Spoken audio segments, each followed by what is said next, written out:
have those anymore. These doctors have to tighten up their prescriptions. And now you don't have any. You can't afford them.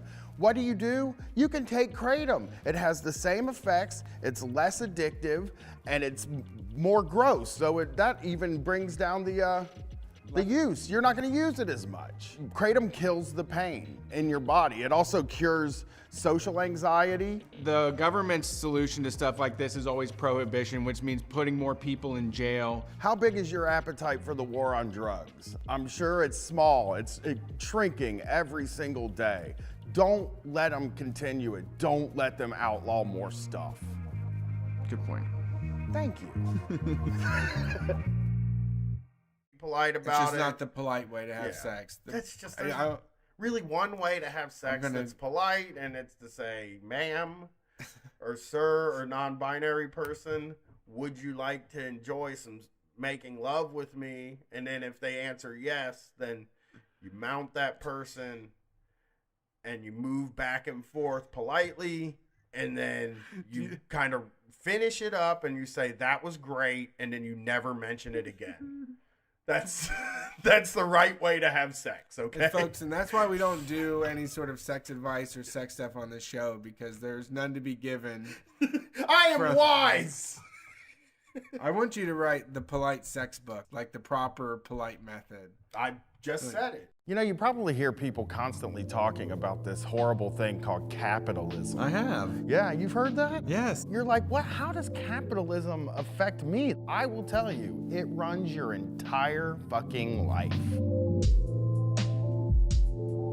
You've probably heard of socialism or communism. Communism! And they say, they try to control your entire life. Your whole day is taken away from you. What control do you have over your day now? Most people have to be chained to a desk for 40 hours a week, and they're not allowed to leave. When you wake up in the morning and you feel like shit and you have to wipe the sleep from your eyes and like look around and be like, why does this have to happen this early in the morning? That's a capitalism. And it controls everything, like your healthcare, your education. It all comes down to making money, but some things just don't make money. Honestly, ask yourself, how afraid are you of getting an injury and how that could possibly fuck up your life? Yeah, you're being stopped from skateboarding, breakdancing, doing anything fun, because if you get injured, you're fucked forever. You can't go to work. And so then you have all these people that say, well, we can make a kinder capitalism, a more conscious capitalism. It isn't gonna fucking happen. We need anarchy, we need socialism, we need communism, we need anything but more capitalism. But wait, Brett, when you go to the grocery store, you have almost unlimited choice. You can buy 100 different types of cereals. All made from the same stuff with different graphics on the outside. All corn. It's basically just a bunch of boxes of corn. That's capitalism. It actually treats about 1% of the population like humans, and the rest of us like tools for those superhumans. You don't have any money, your bank account's low? I know where the money is. Jeff Bezos has it, the Waltons have it. And they took it from us, right? They took it from us. We're just getting our money back. Yeah, your work made that money. You deserve that money. That's your money. The 1% has never decided to do the right thing. That's why we have to take power and just spread it out among the 100% of people that exist. How many times have you gone into work and then looked at your boss and said, what are they doing? You ever think about the levels at a job, Brett? Of course, the people on the very bottom. What do they do? Usually clean. Yeah, and then there is the people just above them. They're the ones that do the second hardest job at the place, right? Deal with customers? Yeah, that sort of thing. And then there's another level above that, and that's the manager that's in the place. Now let's think about what comes after that, right? You might have a guy named like Glenn that comes to your office every 6 months, and you have to lay out the red carpet for Glenn. Think about what the person above Glenn does. Jerry is the person above Glenn, right? Okay. His job is basically going to lunch, right? Yeah, powerful meetings, Yeah. shaking hands real hard. We're gonna go up to the CEO now. The people that sit around a table and who knows what they're doing? Nobody knows what they talk about. Playing cards. What connection does that person have to what you do and what the customer gets. It just seems like you could really chop like 5 or 6 levels off of any job and the company would still run perfectly. Think about your job. Now imagine your manager isn't there. How much smoother would your day run? I mean, how many of you work a job where you don't even know who the fucking CEO is of the company? That means they're absolutely useless. They're parasites. They're on the top, getting most of the money, sending their kids to private school, driving the fanciest cars, and they can't make a sandwich. Every new level of hierarchy is more money coming out of your paycheck. Unions are fucking great because it's not HR. You need solidarity with the other workers. We need to use that and exercise that. You and your other workers are the most important people at that company. I mean, hell, the way I think about it, maybe you don't get a union at all and you just take the whole company away from the bosses, and that's called a co-op. For the almighty dollar, everyone's a slave. Cause what's the point of doing shit if you ain't getting paid? I mean, I tell you what, even the jobs that paid me nothing, like when I was first learning them, it was like, all right, I can do this. You just need somebody to get the plates and make them go from here to here.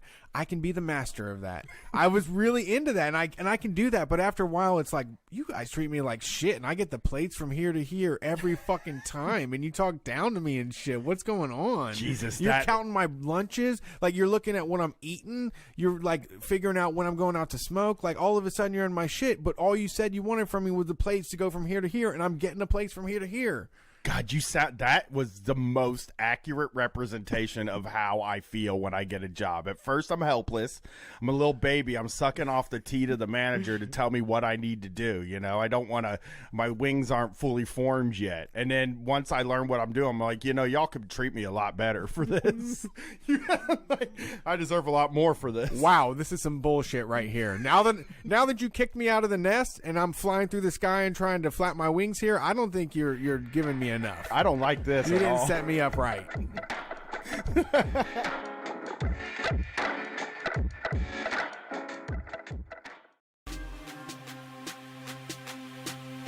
Before we commence expelling this ghost from this location, before we save Jake from the lock, I will light the ceremonial herb that will give us the sight, that will give us the power we need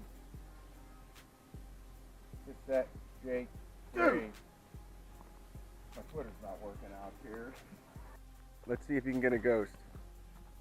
Go ahead and try. I summon the ghost into ghostly ghostness. Come the fuck out if you're a real ghost. Now. Demand it. This is how we fucking hunt ghosts.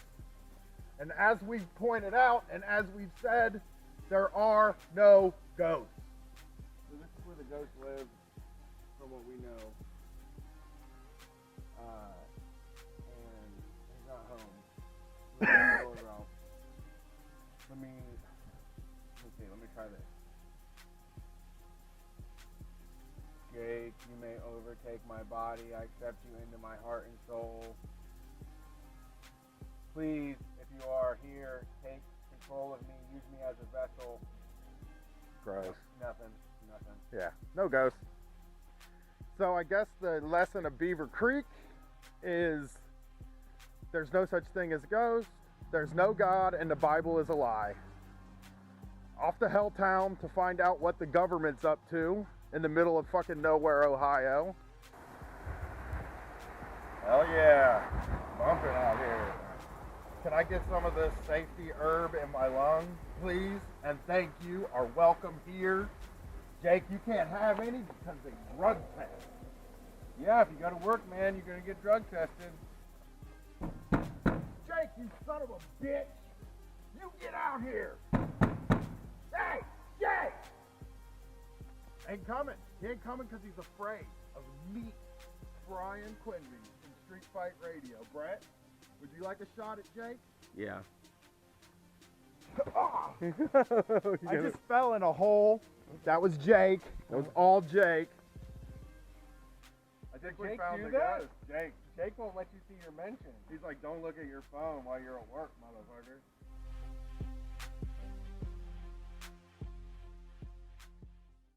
you imagine being that sensitive? Like you. Well, that's like what that they're is the PC as ultimate. hell. Hey, you know what? This is the freest goddamn country, and it's so free that if you don't stand up, you aren't a free person. And goddamn it, boy, if you don't stand up right now, you ain't free. Because you have the freedom to do whatever you want. But I'm telling you, I have the freedom to make you feel bad for doing the freedom. Just get up and say you love it. Just get up right now, Copernic. God damn it. It's so free that you can't do it. You have to. It's free because there's only one way to be. That's why it's free. So be that. Damn you. They don't have anything to live. I mean, their kids hate them. They don't have, all their money got stolen by banksters and shit. Healthcare's running through the fucking roof. Oh my God, have you heard the news? Kids are dying of kratom. That's not true. They're injecting it into their veins. I don't think that's happening. An ABC Action News exclusive. A mom says a popular herb killed her son. The most recent death happened in early June. Kratom, also known as metrogenine, was one of 4 drugs blamed for his death. This was like the devil's drug. It really is just a green powder that makes people feel better. Yeah, it's a leaf. It grows from the ground. You smash it up.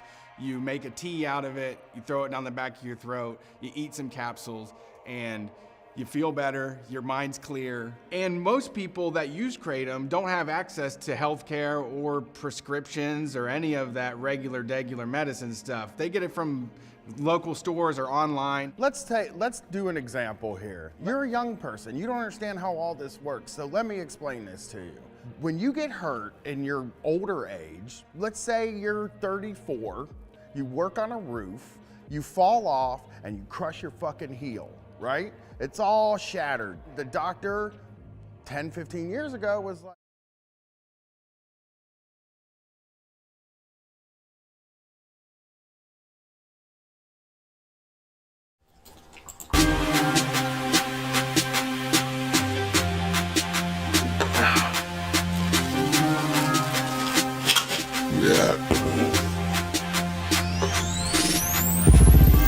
Hey, Street Fight family. How are you doing? Guys, gals, and non-binary pals, we're glad to have you here. I hope your Sunday night is going all right. We are taking your calls. We'll be here for 3 hours from 9 p.m. to midnight Eastern Standard Time every single Sunday. Street Fight Radio is on the airwaves. Taking your calls. We're also live streaming this so you can watch on Facebook, Twitch, Twitter, or YouTube, wherever you may be. The number to dial is 614-655-3887. Doesn't change. It's always the same. So write it down. If you can't do it tonight, maybe next night. Next week, not next night.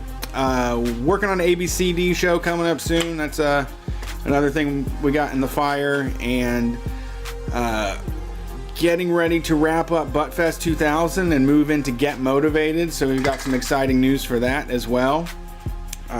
If you want to get a hold of us, we're on social media at Street Fight WCRS on Facebook, Twitter, and YouTube. On twitch.tv, we're Street Fight Radio, and you can follow us there. I stream video games from time to time. I just installed Yakuza, so maybe I'll start Yakuza this week, but follow us, twitch.tv/Street Fight Radio. You can also get access to the special emojis of Sad Brian and That's a Capitalism and all those other fun things. We are we're here to take your calls. I'm feeling good. I'm feeling relaxed, you know. Feeling pretty good? Yeah, I think so. Yeah, better than Wednesday. Today was maybe better than the last time we recorded, I guess. Yes, it was less news. Yeah, less pressure. Yeah, there was some pressure there. It felt weird. It was like, how do you really cover this on a comedy show? Yeah, but and we navigated it deftly, the best we could. Yeah, and you don't want to say, like, you don't know what the news is going to be tomorrow. Yeah. It's hard to comment on when it's happening because it's like this is going to age poorly. It's all still weird. Yeah, it does also suck recording on big news nights just because, like. It's like, well, now we're just if you record before it, then it's like, oh, this show is dated immediately, and that sucks. I was just refreshing my podcast app, and so many of them had recorded before the coup, like as the first sentence in the description. Yeah, I would have been. I would have been tempted to just come over on a Thursday and do it if that had happened to us. You know what I mean? Like, I don't want to post shows that are that dated. Right. You know. Use my kitchen knife today, and for the people in the chat, I have 2 Band-Aids. I cut myself 2 times, twice. Wow, it happens that fast, people. It did. I took a fucking huge chunk out of my pointer finger, and then the other cut, it just Band-Aid because it kept bleeding. It wouldn't stop bleeding. Okay. So I had to. I put Band-Aids on because I don't like the blood dripping everywhere. Basically, Yeah, I'm that not makes a sense. Band-Aid because it hurts. It's not like an owie thing. Yeah, I don't think people think that. More macho than that, you know. Yeah, I don't think Band-Aids.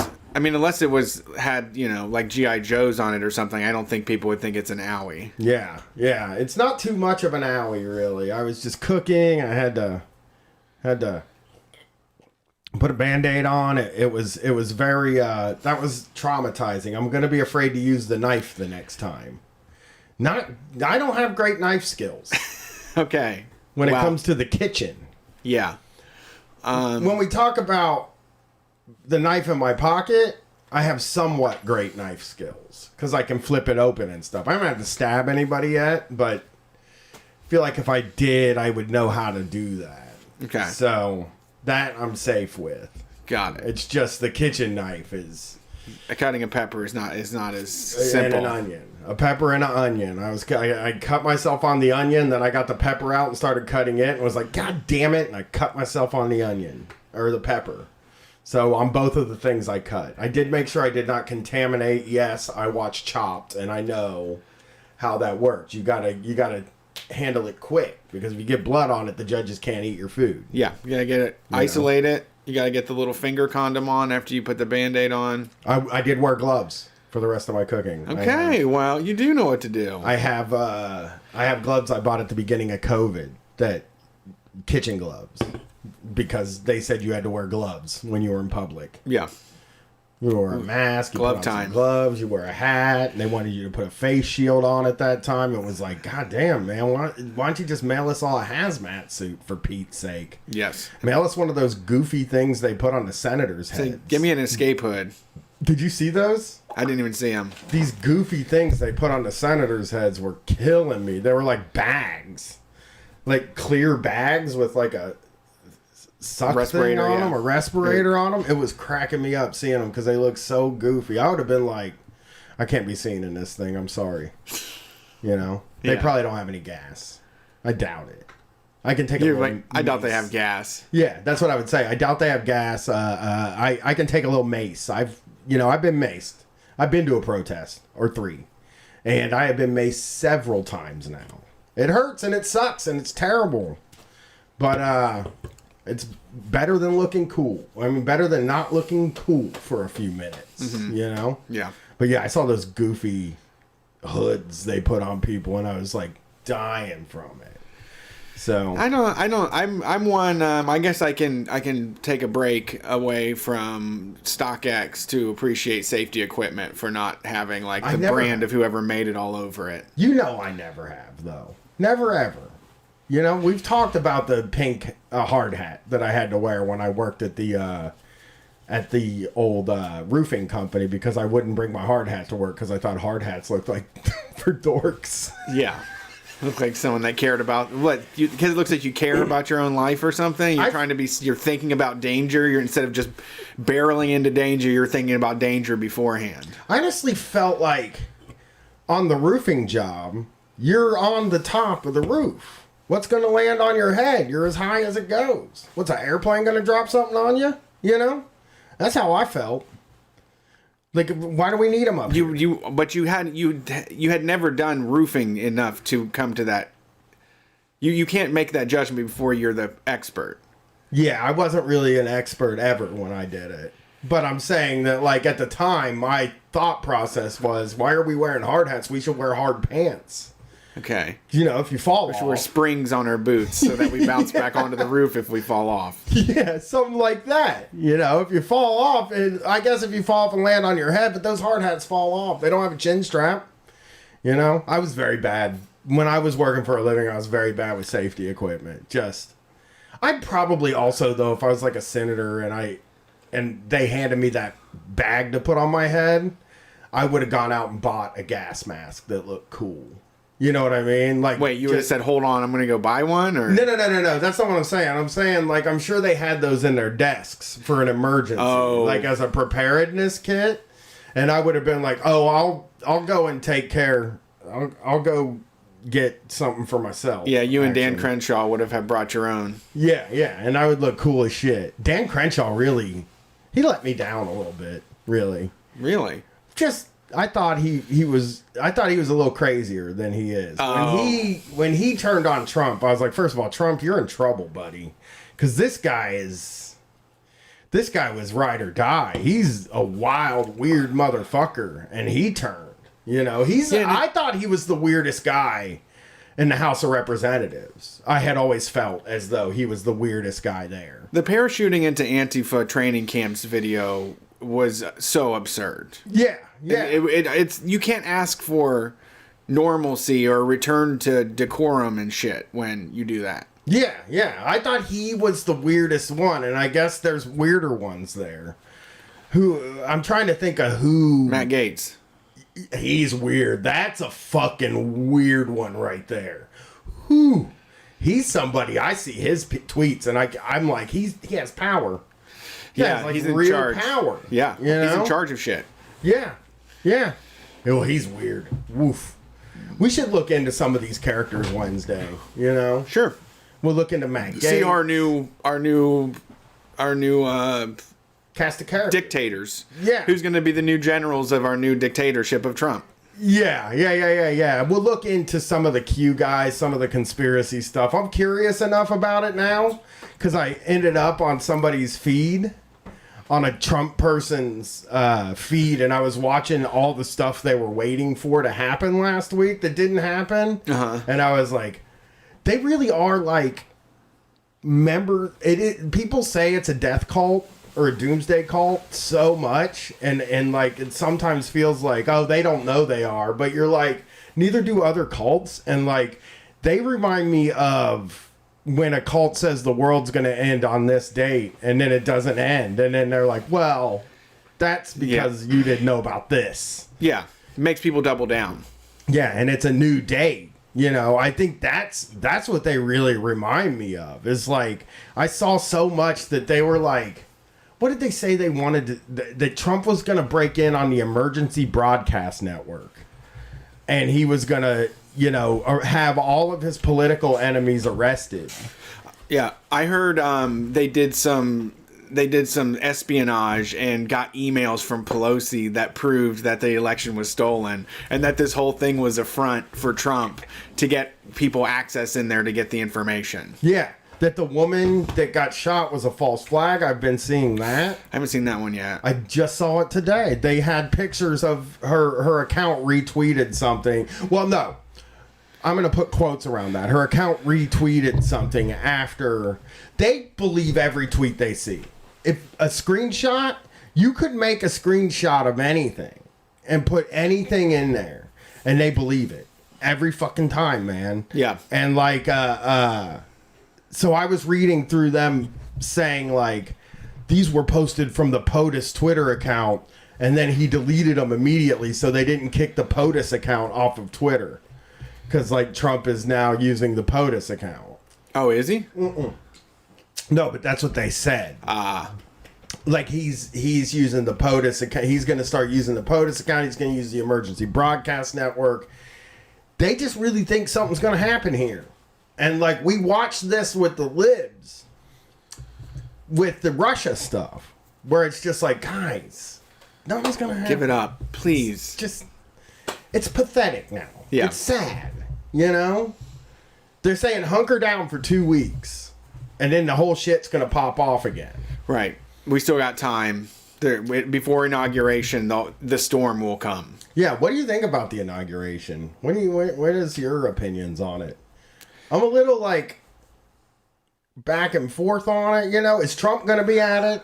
No. No. He announced no. That was his last tweet. Oh, really? I'll have you know I won't be going to the inauguration. Okay, that's funny because the previous president, all the previous presidents usually go. He's going to turn down so much stuff. I never even thought about that. Tantrum time. It's baby time. I know. This is crazy. They really did elect an outsider. They really did. Yeah, they did. Like, they really fucking got Somebody that couldn't just be cool and make money and get all these connections and have, you know, like, and be, after he could be an ex-president and get the best deals ever. He could go speak anywhere for $1 million. Yeah, he's going to be hanging out with it. Like, he's only going to be able to hang out with his sorry-ass family. Like, there isn't going to be other people that he would want to be around that are going to want funny. it. Because when you think... Dude, God, trapped in that house with him, just screaming at his sons. Probably talking about how the election stolen for 2 years. He's going to spend 2 years on it at least. How long did he talk about Obama's birth certificate? He was on that for so long. He's never going to stop. And, like, I did read an article recently about how, like, the New York social scene thing doesn't want Ivanka and Jared at their things. Yes. Don Jr. is not invited to anything. So, like, all of the social capital, they have a lot of actual capital, money, no social capital anymore. They've just been jettisoned into the sun. Yeah. It's so weird. But I don't know. The thing about it is, I mean, since it's happened, I do take it seriously. I mean, there are white supremacist militias that will use the cover of doofies to, you know, get away with murder, you know, and hate crimes and shit.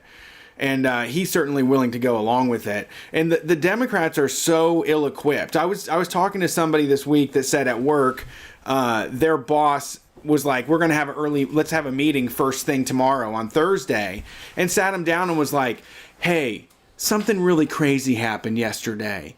We can't just get back to work. Let's talk about it. I want to foster, you know, this was an unprecedented moment in history. I want to foster a dialogue about it. And it's like, what's the dialogue? Those people need to be stopped. Yeah. And you've ignored us for years. You know, everybody told you in 2016 that Donald Trump was being bankrolled by white supremacists, and they called us crazy asses, you know, and then, like, now we're just going to be crazy again. We can never win with them. And the liberals are ill prepared. They're just going to say, I want to get back to this. I want to get back to, you know, normal. And the Republicans are the fucking problem. Republicanism is a problem that needs to be shut down because they all went along with it. Yeah. You know, they all allowed it to happen. Yeah, they fucking pushed it. And the Democrats are like, well, we need to give them equal space. No, we don't. No, we don't. No, we certainly don't need that. They don't need to be, we don't need to treat them with any kind of respect. Or seriousness. There's nothing serious about them. The most right-wing party should be the Democrats. Absolutely.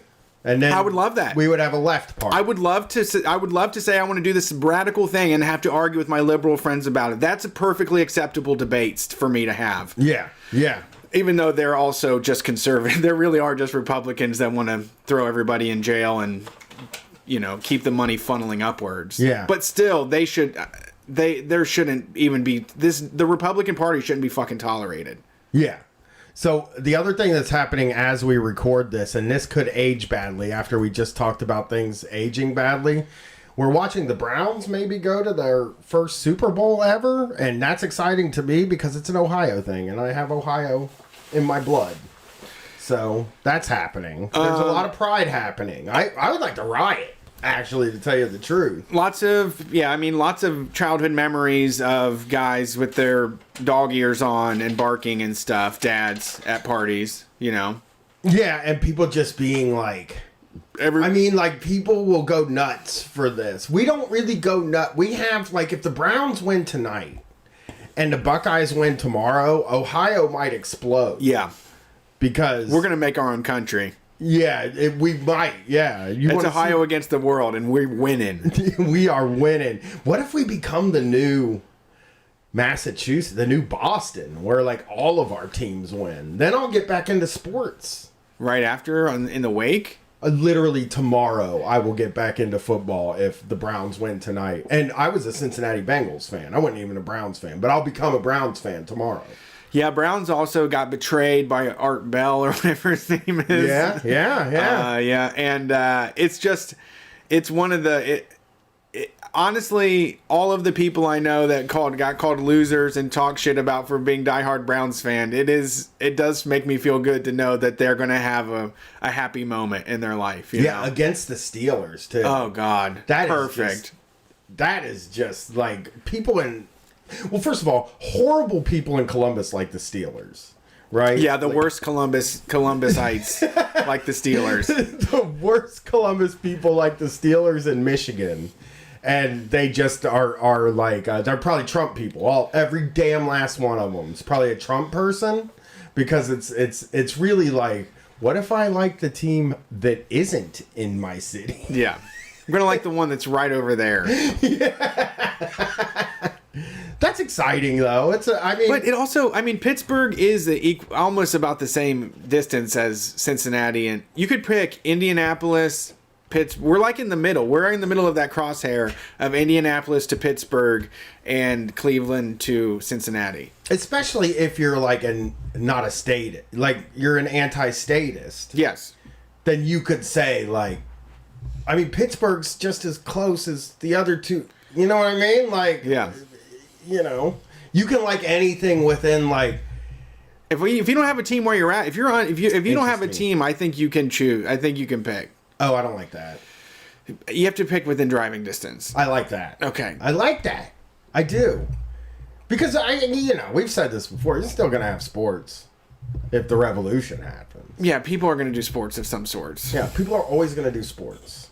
And there's always going to be people willing to do a bunch of steroids in order for us to watch them. Yeah. So, that's fine. There's people that'll take cortisone shots instead of surgery to win a big game. There are. There will always be those people. There will always be those people. It's what we've said about wrestling.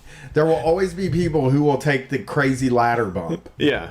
Because people like to do crazy things. Yeah. That's just the way it is, man. People say we do crazy stuff because of some of the stuff we talk about on the air. We're not like anonymous. We use our real names and shit, And it's like that's not nothing compared to what like other people do that like just are like, I don't know. I always bring up Free Solo. That Free Solo thing. Yeah. Where it's like the guy died climbing a mountain, but it's like he wanted to climb that mountain. You know what I mean? The guy in the movie didn't die. Or somebody died, right? Somebody in the Climbing a movie mountain. died. Yeah, I didn't watch the movie. Well, yeah, it's a movie about people that climb mountains without equipment. Yeah. And he does at one point rattle off. He's like, oh, there was Bjorn, there was Dieter, there was any American guy. Yes, Bjorn, there was Dieter. There was a Travis in there too. Ray. But he does like it's one of those things. It's like you're trading in years of your life for it. Like every time you go up there, you're closer to the time you slip because eventually your grip isn't going to be the same. Like you're going to go downhill and that's when you actually go down the hill. Yeah, and it's like, dude, what, you gonna stop him? We can't stop a guy from climbing the side of a mountain? Yeah. I wish they had to like hire somebody to clean them up. Somebody if they does. fall. I know, but you don't want some innocent person like stumbling on their dead body. You should make their team or their family clean it up. Well, no, they just have. And if you want to do it, you got to bring a guy with you. You got to pay for Free Solo insurance. That includes a death package. Yeah, they make what's it called? They make Well, they used to make some cities make wrestling companies have a paramedics on site when they do an indie show. That's true. And it makes sense. There should be paramedics. Some places don't, and places that don't, like LA doesn't. Yeah, that's stupid. It's crazy.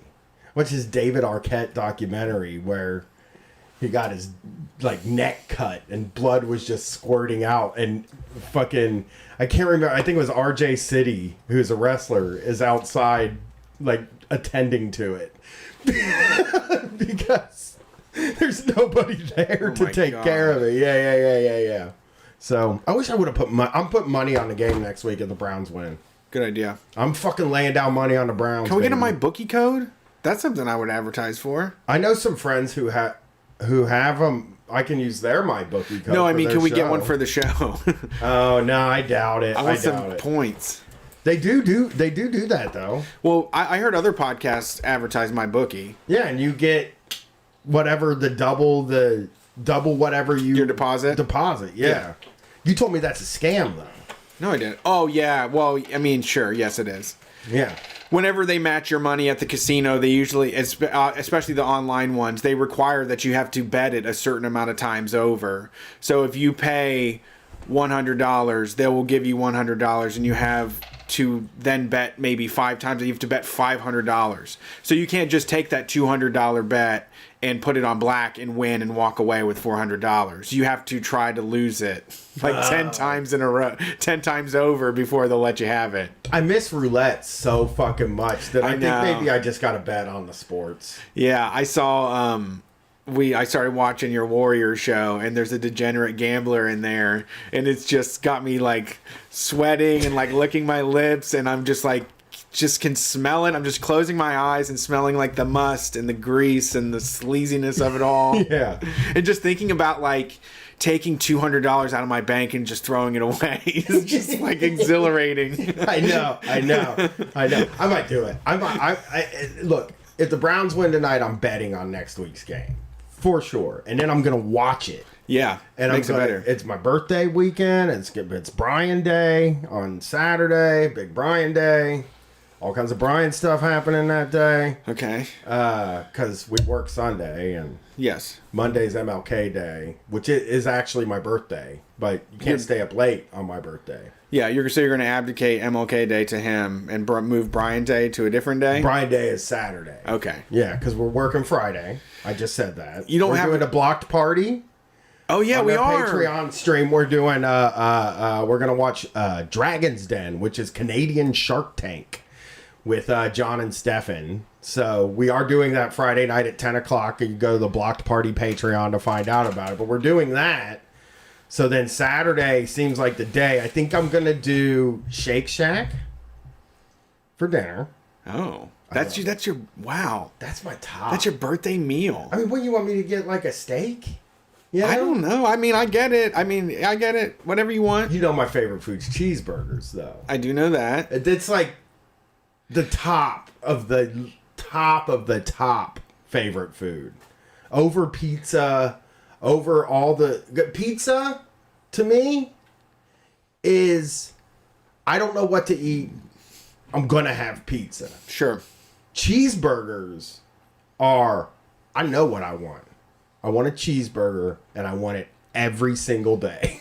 Yeah, okay. And I have to be really careful not to just have a cheeseburger every single day of my life. I agree with you 100% that Impossible Beef has invaded our fridge too.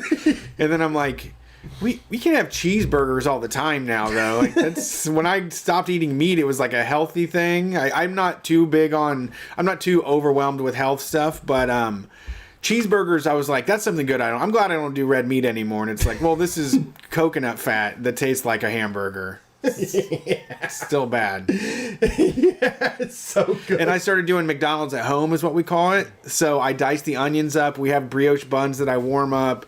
I put a slice of like Velveeta on it, and we do all the right stuff. Yeah. McDonald's at home, the right way, not mom's recipe. I make the patties so fucking thin. Yeah. Like I just push my hands together. Really? I love it. Yeah. They're so crispy and good. I don't like making them because I suck at it. I should make smash burgers though. I think I could make good smash burgers. Yeah. I just, but like, yeah, Brian Knight is going to be burgers for sure. And donuts. That sounds like you. That does sound like you. Love donuts. And then we might play a game. It's been a while since I've done nuts. Oh, me too, actually. We might play a game, we might not. But we are going to watch Batman versus Superman: The Dawn of Justice and The Raid 2, I think. What's Dawn of Justice? That's the rest of the name. Batman versus Superman. Okay. The Dawn of Justice. Okay. It's good. Sounds like a I haven't good... seen it in a long time, so I wanted to watch it, and I was like, you know what? Let's just do it on Brian Day. So you don't say birthday anymore, you say Brian Day? No, Saturday's Brian Day. My birthday is on Friday. On Monday. Okay, Brian. It's just in lieu of gifts. I just wanted... Because I was like, I don't know. What do I want in this world? You know what I mean? I got everything I want now. Something, maybe like a cool escape hood or something. Maybe something a more stylish escape hood. Yeah, that might work. It's just like, I got a knife. I got the watch. All the hoodies I could ever want. Yeah, that's great. You've achieved Nirvana, really. American Nirvana. It's like, I've bought everything. I don't want anything. I'm at peace. I'm at peace. What American? What thing do I really need? You know, and I don't know. Yeah. Can't figure it out. So I got a yo-yo. I got a PlayStation 4. Wow. I don't have a 5, but you can't get them anywhere. Right. Everywhere I go has a sign that says we do not have next-gen gaming consoles. So, yeah, let's take some calls, man. All right. Let's take some calls. If you're listening and you want to call, we've got plenty of room in the queue tonight. Uh-oh, that's bad news. Not if we want to get out early, I guess, but... That's true. That's probably why we just talked for... Yeah. No, we did our normal 30. Yeah, I love doing 30. Thanks for calling Street Fight. Who are we talking to tonight? What's up, Street Fight? This is Jonathan from Dayton. What's up, Jonathan? How's it going? Good. You know, my family was a Browns family. Nice. So I do remember that. I do remember that year there was no Browns. Wasn't it? It was only 1 year. I think it was just 1 year. Did you like the Browns Ravens? became the Ravens, and then they brought in an expansion the year after that. Yeah. Did you like the Ravens that year? This was a long time ago. Were they like, oh, we're just Ravens fans now, same team? No, I remember them trying to sell all the new Ravens merch. Everybody did that. People were like, oh, I look good in purple. Yeah. Yeah, no, you can't. I don't think anybody did that. No, I don't think so. I think like the Ohio sports are unhealthy. Like people love Ohio sports in an unhealthy way. You know what I mean? So like, what the hell? Oh, I'm sorry. People love Ohio sports, and one of my rings closed on my watch, and I couldn't believe it. Okay, braggart. Yeah, I know. I wasn't standing. I think it thinks I was standing because I was going like this. I had my arm up. But it gave me credit for standing. Well, holding your arm up is just as bad as standing. Yeah. Well, what's going on tonight? Well, I wanted to call in, and I wanted to maybe tell a story you might be interested in. Okay. And it kind of became relevant because of what happened on Wednesday. But I was one of the folks who was in the Wisconsin State Capitol during the final days of the occupation in 2011. Oh, really? Yeah, that thing was badass. That Rick was Scott? No. To Paul Ryan. News. Yeah, Street Fight started right around that, and I give that a lot of credit. Yeah, that was when Scott Walker introduced this bill called Act 10, which was going to basically eviscerate public sector unions in Wisconsin. Yeah. Yes. And like, yeah, I think Street Fight started. Oh fuck, Street Fight started like. Do you remember what month that was? It was kind of an extended process. Yeah. But I was there either in February or March. Street Fight started. I remember that because it was cold as fuck. Street Fight started in June of that year because of that. You know, because that really kicked off Occupy too. Yeah, it kicked off Occupy. I think that the people don't remember that, like, they occupied the Wisconsin State House, And then they started doing, that was what Occupy was basically named after, in a way. Occupy Wall Street, like, got the idea. It happened well after it. And people were talking about occupations at that time. It really kicked off a lot of that wave of stuff in 2011. Well. Anyway, the story was I was living in Portland, Oregon at the time, and it was actually the union that I used to. It was the union that I used to belong to, and who I had organized with, who had actually kicked off the occupation. Okay. So shout out to AFP Local 3220. Nice. And I saw this going on. I was just reading the news and reading blogs like everybody else, and I just decided that I wanted to go back and be a part of it, because a bunch of people that I knew that a bunch of people that I knew would have been involved in it at that point. What was it? I mean, you lived there, right? Like they were like actually staying there. If I'm not. Oh yeah, I lived there for like a week. How was it? So the way that it happened is that I took my then fiance, who is now my ex-wife. So all of this happened approximately one marriage ago. Okay. But Rock way to count things. So we were going to go out there together, and she was asking me, what's the plan? What are we going to do when we get there? And I'm like, the plan is we're going to go live in the Capitol. Right. And so that's the way that it turned out happening. And you got to eat mad pizza because people were just ordering pizzas for them. There was so much pizza. Yeah. Yeah. So there was a whole bunch of tables full of just food that people had donated. There was a whole kind of side room that was full of like bedding materials, because you basically have to sleep on a marble floor. So maybe you just kind of stack up a bunch of bedding. And then the days were filled with people doing all kinds of stuff. Like the Teamsters were there, different various unions would be in and out.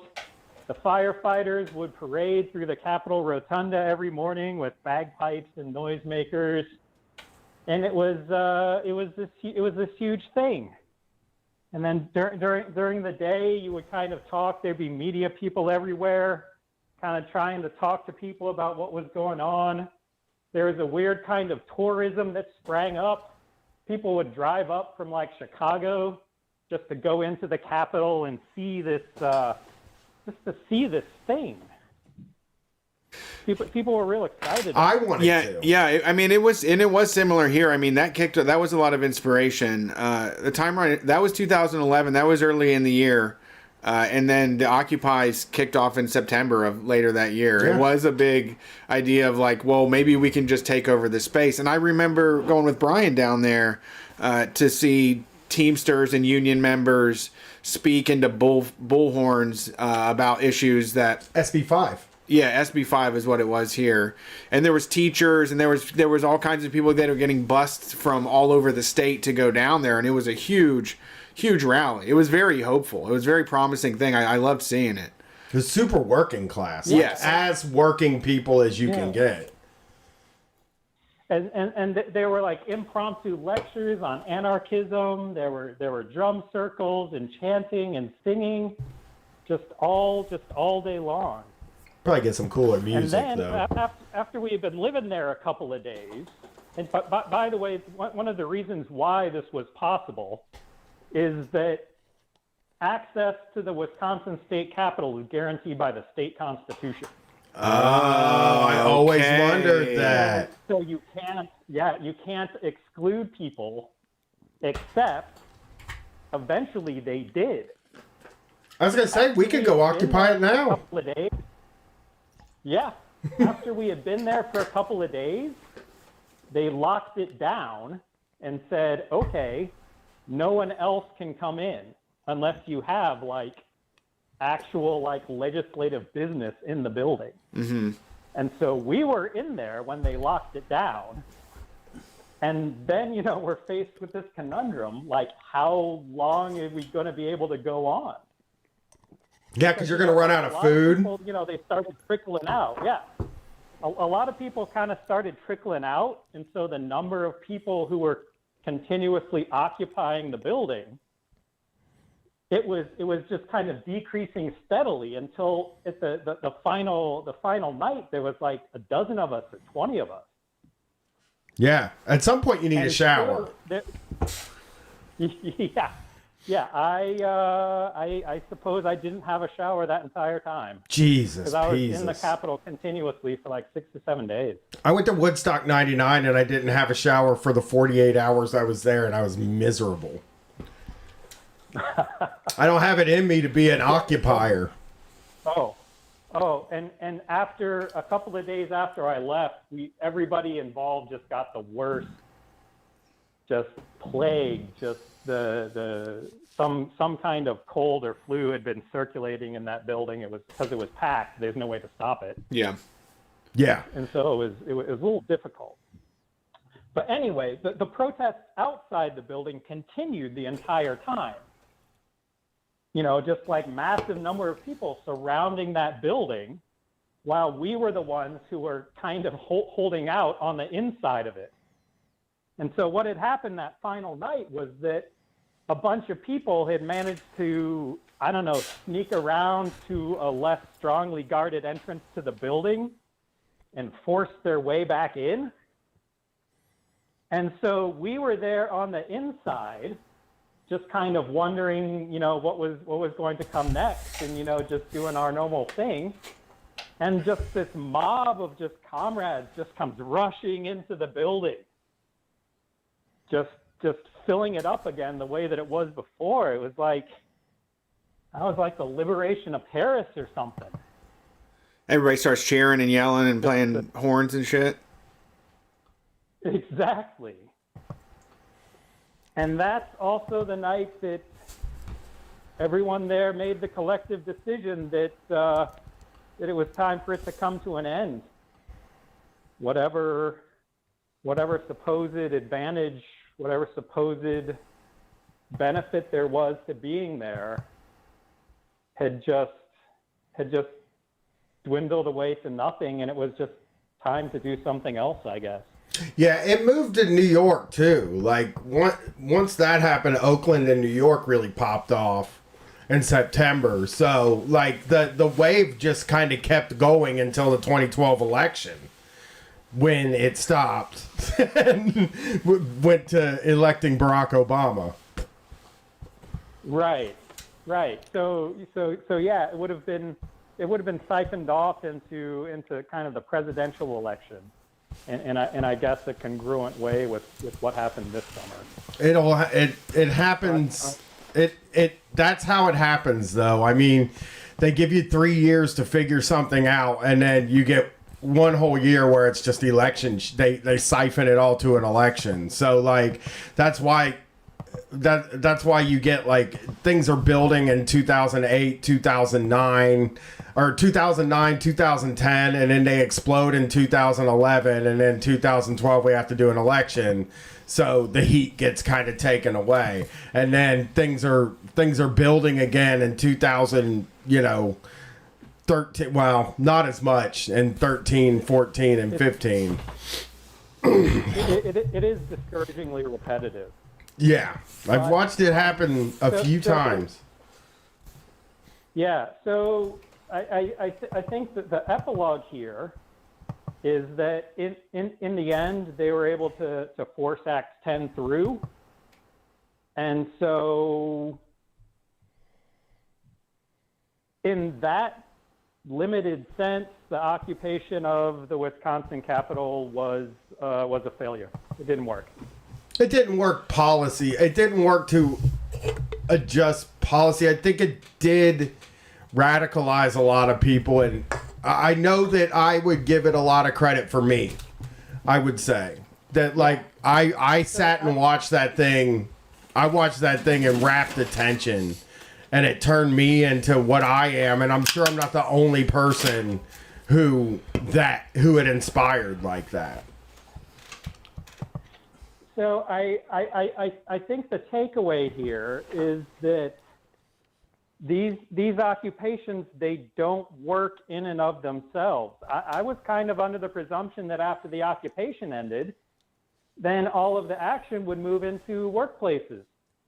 Like unions, even if they weren't public sector unions, even if they weren't public sector unions that were directly affected, would kind of engage in sympathy actions or take some kind of cue to start mobilizing against it all. And nothing like that ever happened. Yeah. And so I think the lesson here, once again, is that these occupations don't work in and of themselves. I mean, they're wonderful actions for kind of highlighting something that's going on and for kind of bringing people's attention to things. Yeah, if they're trying to steal the election, we have to interject. Yeah. Yeah. Yeah, we got to stop the steal. Strong follow. Yeah. But yeah, no, you're right. I'm kind of. I think like we just gotta hope that like I don't know that it cools down over time. People just go back to not caring. That's what you want to happen at this point now. Almost, it's like you just want all those people to just go back to like not caring about politics and watching like Survivor or something. You know what I mean? Or NCIS. Just do something else. You got yourselves all riled up and you got yourself in a lot of trouble, and go find something else to do where you're not going to go. Don't play with your Q friends anymore. You're not allowed to play with those Q boys anymore. Right? I've been dreading things like follow-up actions from the right in response to this thing that happened in DC. I'm not really seeing it, which means that they're disorganized in kind of the same way that I guess we were back in 2011. Yeah, true. Yeah, I mean they don't. Yeah, they have an awful attitude, but they're also extremely atomized.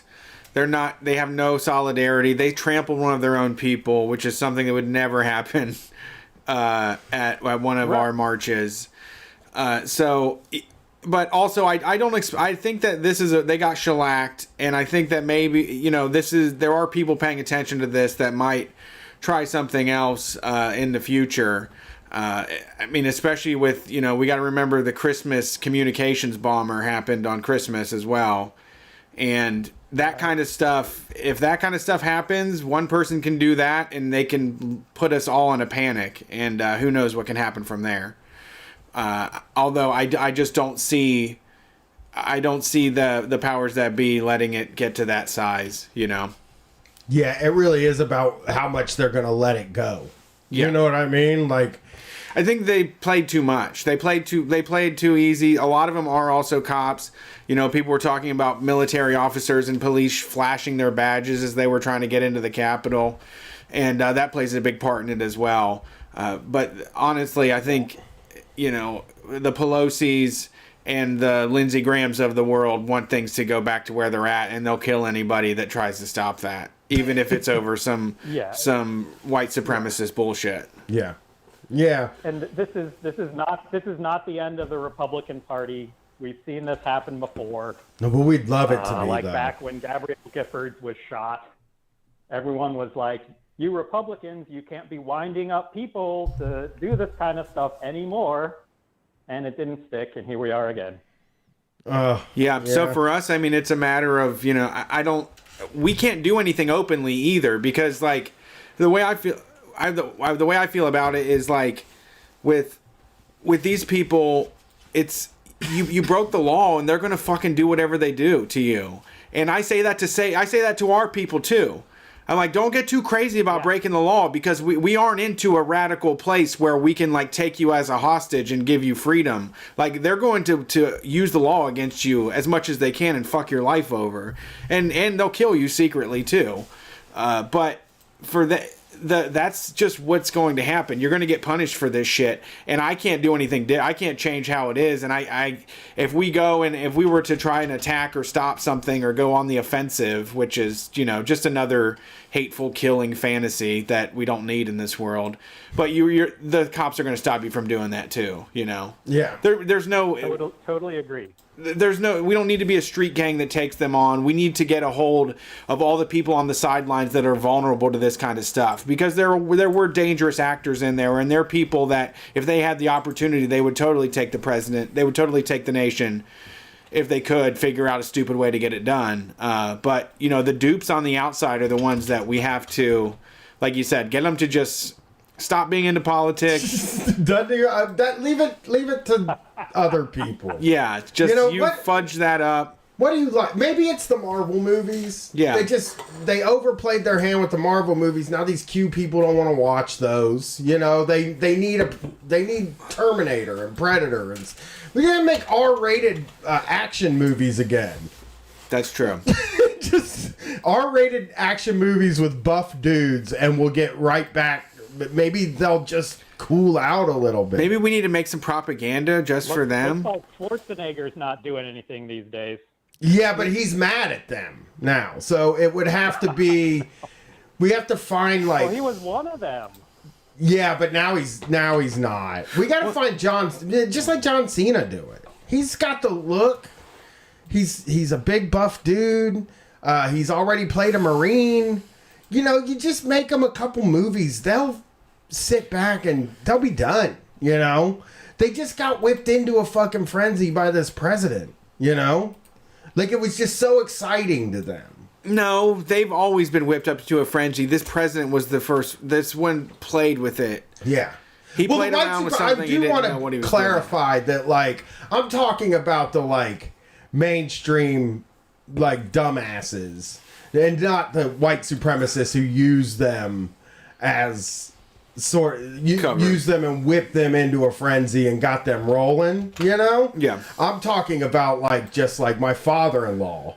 If he had anything else to do, he would just do that. Right.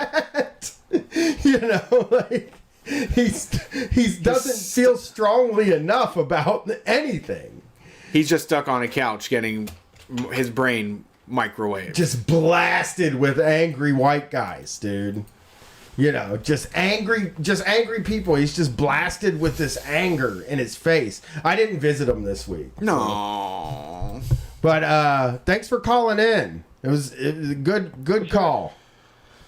I didn't talk to him. I'll talk to you guys later. Thank you. Appreciate it. I didn't go because I woke up and I said, give me 10 minutes and I'll get ready. And my wife was like, why don't you just not do it?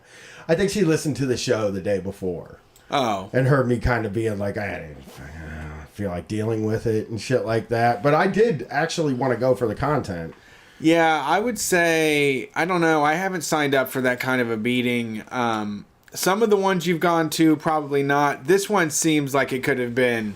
This seems like it would have been worth it. Yeah, I should have gone. I would have loved to have. I would have loved to have heard. I guess though, here's the truth though: his dog died, and he's really sad, and like wasn't yelling about anything. I guess like he, my brother-in-law pulled him to the side, and they were having a quiet conversation, probably about Nancy Pelosi or something, but it wasn't like a whole thing, Yeah. It seemed like he was like, my dog died. I want to wrap my arms around my granddaughter and, really get to know her, and life is too short and everything. You know what I mean? Like that's the impression I got from them. Wow, maybe you got some new good medication or something. I don't think so. I don't think Fireball. Maybe he had some Fireball. That's his medication. But yeah, man, I didn't go. I'll go next time. I am curious, and I will have the conversation. Yeah, I'm not afraid to have the argument, dude. Sure. I don't care, But the more times I screw it up a little bit, because the more times I don't go there, the more he gets, told not to talk about it. Yeah. You know what I'm saying? Like, because they think I don't go there because I don't want to have this conversation. When really, I just don't want to go there. That's it's not a political thing. It's a personality thing. Yeah. Their personality, not mine. I'm a delight to be around. Yeah, your personality too. But I'm delightful. I'm a delightful personality. Sure. We got another call here? We do. All right, let's take it. Thanks for calling Street Fight. Who are we talking to tonight? Hey, is this audio all right? It's a little quiet. If you can get closer or something, that would be great. How about this one? This is great. This is perfect. Okay, awesome. Hi, this is Elizabeth. Elizabeth, what's up? It's so good to hear from you. Hey, how's it going? Okay. It's been over a year. No, it hasn't. It was October, wasn't I it? called, yeah, I called fairly recently. Yeah, you called in pandemic times. Yeah. Feels like a year to me. How's it going? Yeah, it does feel like a year. Yeah, I guess it's been a bit. But yeah, things are going pretty good right now, actually. I'm still at that job I got last March, right before the pandemic hit. So that's going good. I actually was just calling because I have a very late and disqualified submission for your call-in sick voicemail. Oh, okay. So, go for it. Hey, Brad. Hey, Brian. Shoot, I am so sorry. I don't think I can come in today. My boyfriend actually tried to kill himself last night, and like he's safe, he's fine. I just think someone should be there with him today. And his mom's at work right now, so she can't be over. So I think someone should be there with him tomorrow, but I'm just really not sure. I'll keep you in the loop, but thanks for being so understanding. I really appreciate it. Wow. Can I? You added a. Sorry, go ahead. My thing is that like I do believe that calling in and not having to fake being sick is the top level best way to do it. Yeah. If it's somebody else's problem, that's great. But you also added another. This is like a grandma's death. This is a situation. This is even better because you can't, like, you don't have to show like records that somebody tried to do this. And it's something so shocking and so taboo that no one would ever check into it. This is definitely one you could pull. Right, and being so like upfront and direct about it, I think like totally disarms someone. Like, there's no, like, they can't ask about it. What are they gonna say? People are on their heels immediately as soon as they hear that. It's that is an excellent tactic. I applaud that one. Plus, it gives me an excuse. Yeah, I mean, like, then, you don't have to pretend to be sick the next day or whatever, or feeling, I'm feeling a little better. Right. But, and I can be at my boyfriend's guilt-free. So, yeah, there's my submission for you. Yeah, that is great. That was a really good one. It's a bold move. Thanks, glad you like it. But yeah, I don't know. I'm sure there's a lot of other people wanting to talk. If you got something to share, you're welcome. Tonight's the night. I think if we fucked up the link sharing, the alerts. The alerts? Yeah. Oh, I just saw that you DM'd me, and no, you're good. I figured that there would be a really long queue, but I called a little late and second, I guess. So yeah, it happens. We need to do gimmick shows again. We're gonna do some more gimmick shows, and we also don't put the phone number on Twitter anymore because we're trying to get off work early. That's not true. Thanks for calling, Elizabeth. That is, I think, very in the spirit of Street Fight. Yeah. Oh, can I do a couple quick plugs? For sure, anytime. Cool. I want to plug the concept of overalls. Just like get yourself a really good pair of work overalls. I've been thinking about getting some overalls. Not coveralls, right? You're talking bibs, right? I got two identical pairs of Carhartts. just black. They're great. Wear them fucking every day. It's so great. I don't have to think about an outfit. It's ideal. So I just recommend everyone does that. You have so many fucking pockets. Zippers. Yeah. Pretty sexy too. Yeah, I like bibs a lot. That's my first plug. I'm a big bibs guy. I'm a huge, big time bibs guy, and I'm thinking about buying some for fashion. It's just so great to have like a pocket right there. Just like so easy to access, so easy to just like quickly put something. Very useful. Any frogs you catch can just go right in there in the front. Yeah. Yeah, a little pocket for a little buddy. A bird, a squirrel. Yeah, I mean, I wore them a lot in high school. You know. Wait, you're talking about denim bibs? Denim bibs is what I'm thinking. With about one getting. strap hanging? Not one strap hanging. You buckle them up like you were going to work or something? Yeah, I was never a one strap hanging guy. It was cooler, believe me. 2 straps at the same time. That's how I felt. That was unacceptable. Felt like it was cooler. One strap, it just flings around. It makes noise. It's dangerous. I don't do one strap. I did both. I thought it looked better and cleaner. The pocket doesn't really work. Shit will fall out. I'm also I'm into both straps down. All the coolest guys I've seen have both of them down. It's under their shirt. It just hangs out from underneath. It looks like, punk rock, like bondage pants shit. Yeah, my boyfriend does that sometimes. You got a cool boyfriend. Yeah, no, fucking little crusty raver boy. He was a raver boy. Well, that's good. I'm glad to hear you got a cool boyfriend, not one that dresses for a day on the farm. Yeah, I dress like it for a day on the farm. But yeah, the second plug I have besides overalls is I'm doing sex work again, and I'm making some fucking great porn, and you can buy it if you DM me on Twitter. It is at Lizzie Lamorte, LIZZYLAMORTE,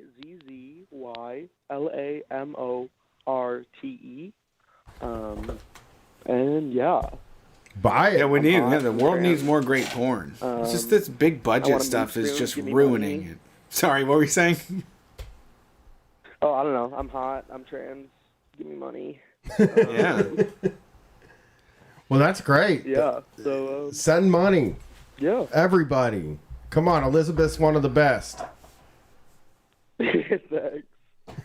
But yeah, thanks for the time, guys. I hope to call back with something more, I don't know, substantial and interesting some other time. No, I mean, come on. You added a whole new weapon to our calling off repertoire. Yes. Yes. All right.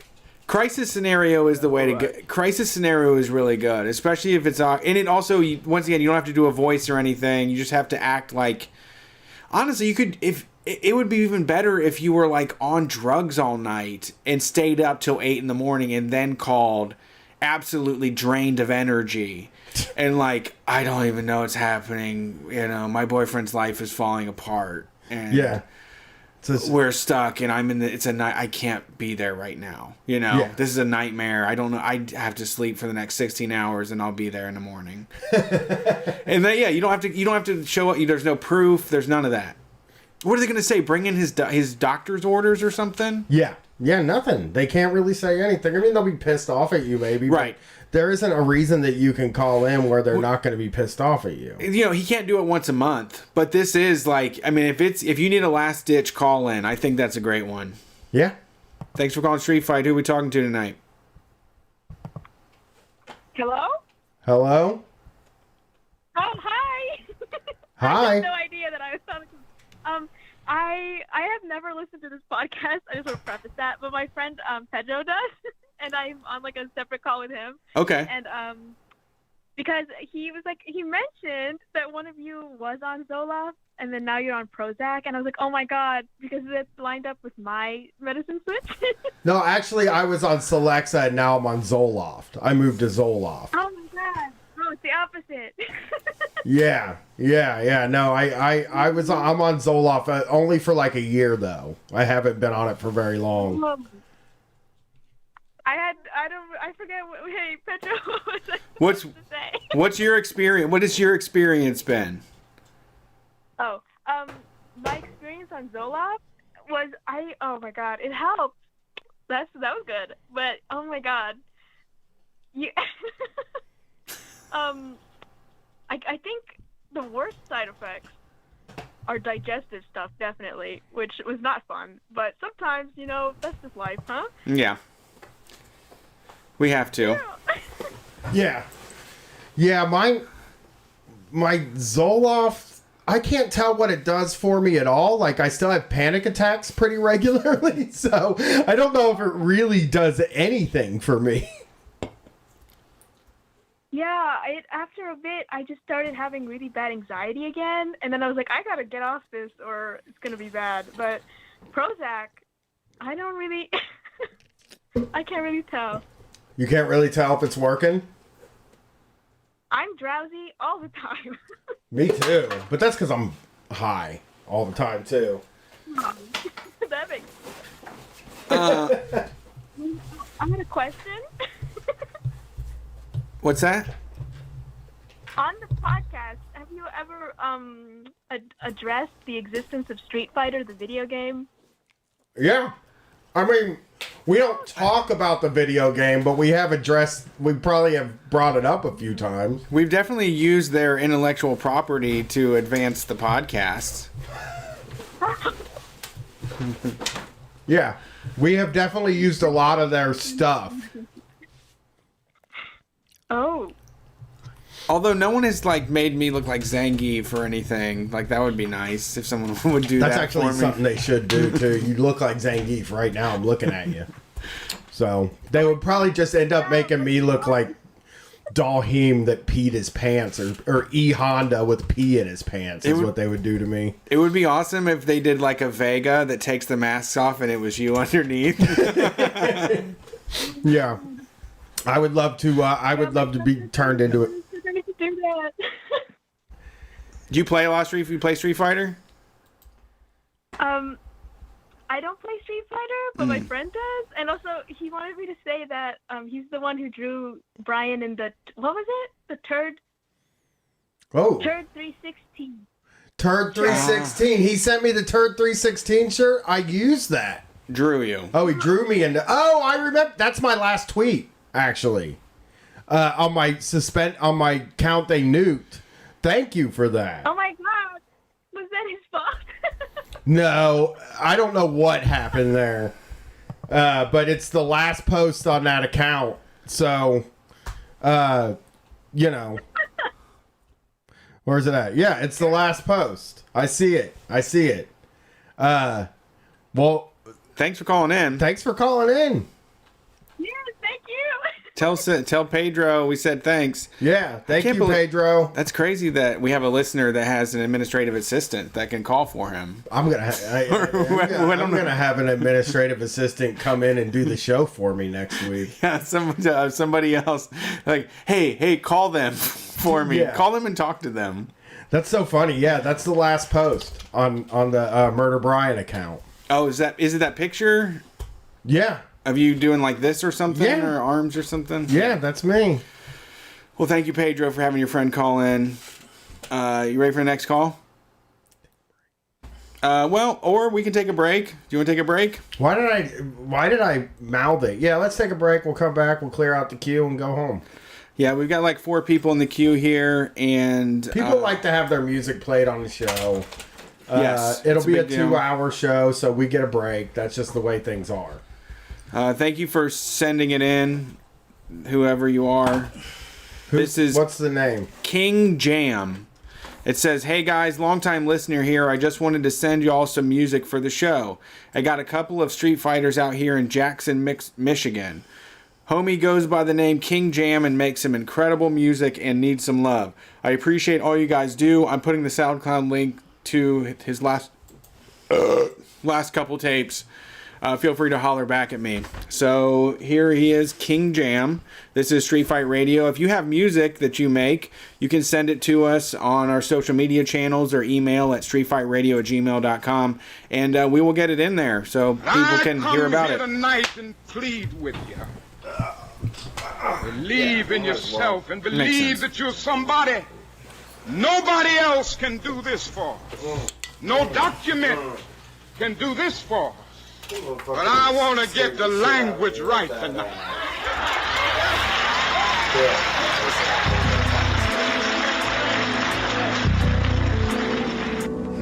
It's new. Till these bitches bow down. King shit. Fuck who talking, nigga. My whole team here. Don't get the poppin', nigga. My whole team heaters. Bitches catch the Holy Ghost and shit. I ain't even preaching. Ain't even started. You niggas bitches. My niggas crazy. Can't even phase me. Yo niggas steppin'. My niggas ready. I been smoking heavy. But sippin' lean so my vision blurry. Ain't even trying. These lions hungry. You pussy scurry. My time is ticking. I'm going in. So you better hurry. No attention to these bitches. My vision focused. So I ain't worried. Won't catch me slipping. My feet position to keep that balance. Pursue the mission. Cause if I miss it, won't take no damage. Nah, nigga, this king shit. Huh? New king shit. Young Naga, how you feeling? How you feeling? I'm plotting on the mill just to give back to the village. That bullshit, you can kill it. You got beef, I keep a skillet. Smoking on this killer while I'm listening to Skrillex. So you hate the way I do it, bitch, get down before I pull it. Gotta love the way I rule shit. Cause ain't no fakers in my pulpit. Who's sick, new jam? Who's see the young spitter from the jack that's always screaming new kings? Gold beans melted, repairing the broken. Till sky, I've been keeping it golden, bitch, I'm focused. I never let my team slip. Notebooks full of oceans, pirate shipping on this king shit. Through the rise and the fall, we remain for the cause, just spitting our souls and hoping that they feel this. Ooh, nigga, this king shit. King shit. King shit. King shit. King shit. I'm backpacking, summer trapping, that's how it happened. Magic mushrooms and hummus, that shit had me laughing. On the patio in South Glendale, who would've thought putting weed on a scale wouldn't as well, but fuck it, this my life and I love it. These my guys and I trust them, we all providing for something, so when you ask we say nothing. On the low we just frontin', got elbows to the onions on Melrose out in public. Bought a belt and some luggage, normal life turned to stuntin'. Got it all in the budget, you either walk or you runnin', you either fuck or you comin'. It's why I've came for prayers, bitch, you know I'm running something. I spend it like it's nothing, bitch, you know I'm with my cousin. We out here getting money, bitch, we do it for the jack. And if it any pussy nigga know he ain't that. Hey, shit, we can cut it like that. Hey, shit, we can cut it like that. Yeah. Motherfucking greatest. Greatest. Greatest. Motherfucking greatest. Greatest, motherfucking greatest, motherfucking greatest. Fuck my scissors go. Greatest, greatest, motherfucking greatest. Look. Greatest, motherfucking greatest, motherfucking greatest.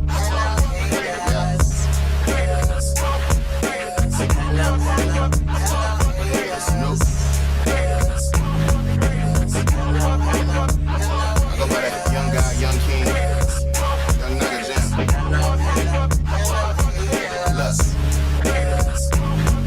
Said it's the highlight 47 focus for a reason. I ain't about the treason, cutting for the seasons. But if you want it, nigga, bring it. Only bringing kings here, eating and still smoking coke. And bitch, my whole team is. Look, you're not a local, but this new United. I conjured up a Royal Highness, shut the fuck up the climate. Praises to Osiris, hell to Orion. Open third eyelids and I cock a flows like a fucking pirate. Humble young prophet was already fighting. I'm stories been told. I'm walking with the righteous bitch. Don't ever try me, humble man. I fuck up your mindset and have you wishing death on pops and moms. Never even tried them, so now I'm chillin', cruising while my time's here. It's new king, so staying clear. I stand here, got knowledge from cosmic forces. The truth, believe I'm a poet, but no, I'm young Naga to you, the motherfucking greatest. Look, you're Naga Jam, the motherfucking greatest. Yeah, the motherfucking greatest. Motherfucking greatest.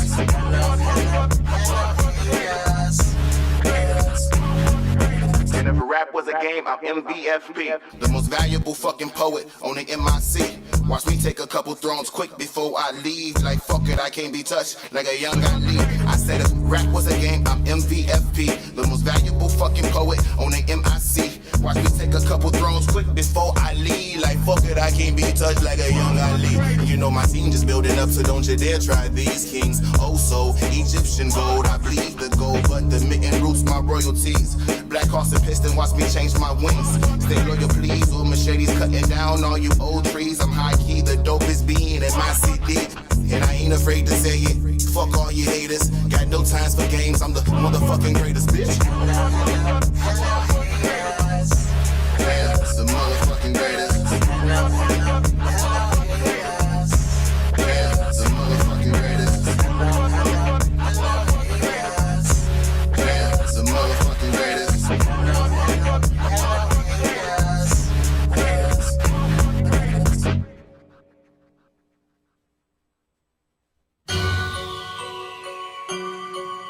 Ooh.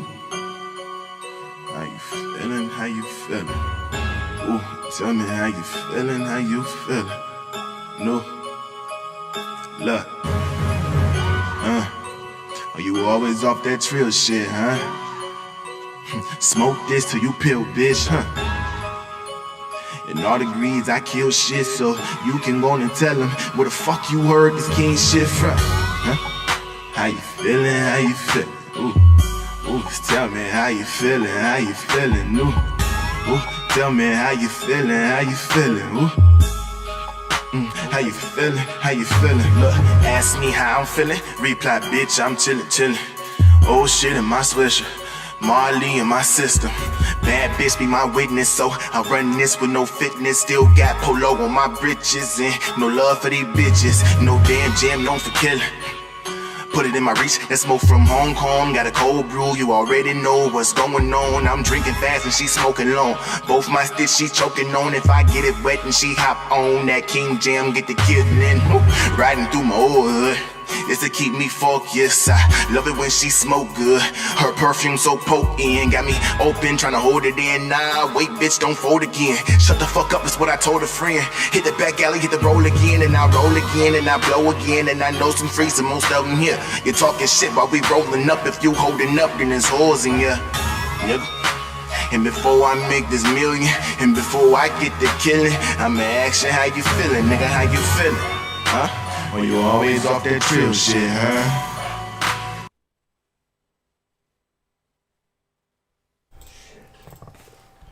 All right, that was King Jam. You can find him over on SoundCloud at King Jam. That's the name. Look it up. I'll put the link in the description too. We are Street Fight Radio, #1 anarcho comedy radio show on any station across the nation.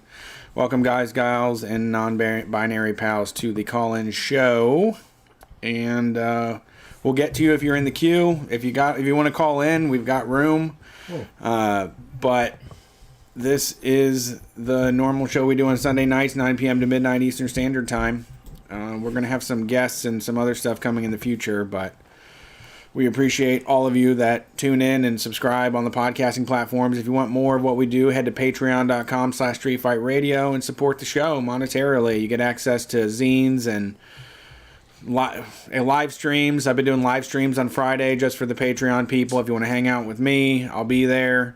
That's all happening at patreon.com/streetfightradio. We just watched Undercover Boss, ADT Security Systems, so there's tons of stuff, hundreds of video episodes, lots of audio, lots of zines at streetfightradio.com. No, patreon.com/streetfightradio. Oh, yeah. I said it wrong. Yeah.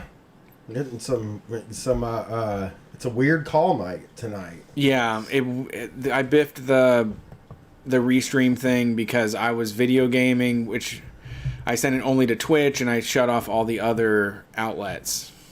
There we go. Yes. Well, when next week's the birthday week show. The Brian People can Day. call in and say, Brian, happy birthday. Happy Brian Day. Happy B-Man Day. Where the B-Man gets to celebrate his day. Maybe I'll get one of my new shirts in the mail. Yeah. I don't think so. My hoodie is taking forever to get to StockX for verification. Someday. But my anti-ice Supreme shirt should be here this week. All right. You ready to jump on ready. these calls? Let's take it. Thanks for calling Street Fight. Who are we talking to tonight? Hey, boys. It's Jay from Indiana. How y'all doing? Great. How are you, Jay? Doing great. Zoloft gang checking in. Yeah, the old Zoloft boys just having panic attacks, but still taking a pill. Yeah, I'm not having panic attacks unless I don't take my anti-anxiety, but Lord knows the gastric shit on that was a time and a half.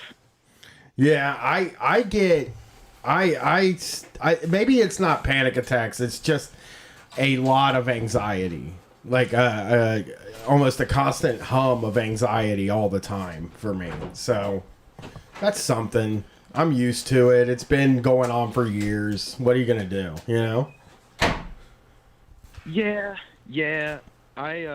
It's fun for me because if I skip the anti-anxiety, I just have like the most vivid dreams, and then I have anxiety about those dreams all day. So that's fun. But yeah, you know, I'm getting used to it. I'm getting stronger for it or something. I don't really know. That's what I tell myself. Yeah. I don't even know what I really do. I get it all in my head all the time. It's if something goes wrong, it's like a spiral at this point. Yeah. I mean, that's fair as hell. And you know, Zoloft gang gonna Zoloft gang. Yeah. Well, what's going on tonight?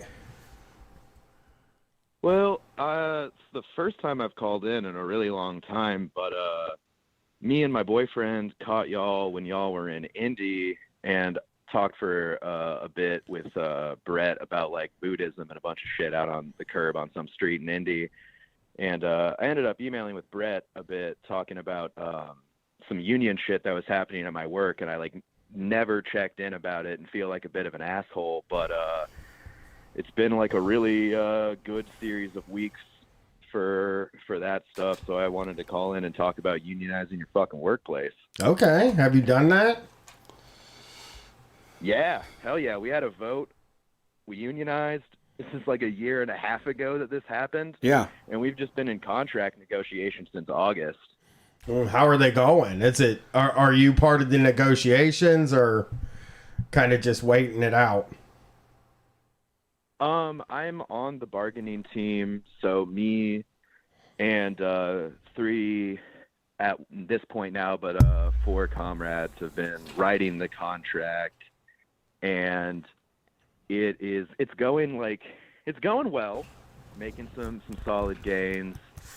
I will say, talking with my like boomer boss in these meetings has given me, it's like smoothed my brain. It's infected them with worms, but I'm trying to stay with it and trying to not go fucking insane, listening to all of the just like ridiculous things that Is he a Trump guy? on a day-to-day basis when these happen. No, he often talks to me about how he, you know, I'm on the left, I think, you know, and hearing y'all talk about the Capitol shit reminded me like he was hijacking every conversation that me and this manager that I have to talk to at work have to have for work to talk about the Capitol things and just like process some trauma or whatever. So he's like that kind of guy. Yeah. Brett was actually telling me earlier today that one of our friends' boss trapped him in a conversation about the Capitol thing. Yeah, and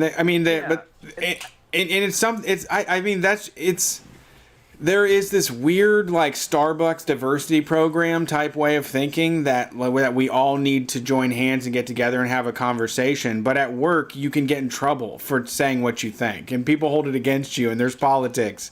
And it doesn't seem like the place to be talking about that stuff at all because you'll get fucking fired.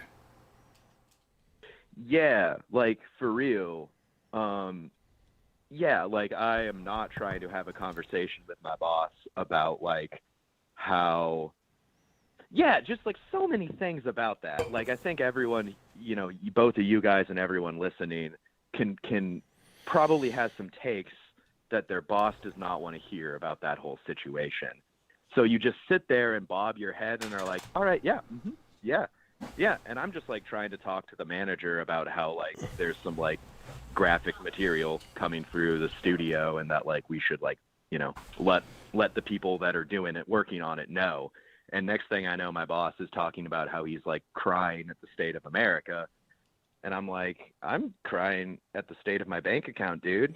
Like, and every day that we talk about it, you're gaslighting me about how it's not that big of a deal. Imagine your boss saying, I have to process this. Just give me a few minutes. Let's sit down. I was crying at the state of this nation, this once great nation. And you have to like be like, yeah, sure. Right. It's sad. Very sad. Yeah. And it's funny because I've just now been thinking about it. One of the our union's dynamic is really interesting because like everyone at our workplace for the most part is like 20 to 30, and we're all like gay socialist, which is fucking tight, honestly. Like it's really cool to drink with all of these people on like a Discord chat or something. But like all of the union guys from our local are like burly dudes who are in their 50s, and it works out surprisingly well. But one of the things that the president's like is he's like, sometimes you just listen to them and you shut off your brain so that when they choose to listen to you for 30 seconds, it actually does make a difference. Yeah. And like, goddamn him for imparting that in me, because, it's infected me with so many mind viruses, but it does work. And, those burly 50-year-old country boys sometimes know what the fuck they're talking about. Yeah. Yeah, and strategically, you can't always be like blowing up or objecting to things people say. It is helpful to get along until you have the time to strike. You let them inflict their stupidity upon you, and then you will get your opportunity. Yeah, for sure. And it really sucks in the moment, for sure. But like, sometimes you got to talk about your boss. Sometimes you got to talk to your boss about like him crying about like shit that we all knew was going to happen for like the last, amount of time that anyone was following. And, I got to be clear though. I thought Trump was going to win, so I did not think this was going to happen. You didn't think Trump was going to win after Corona.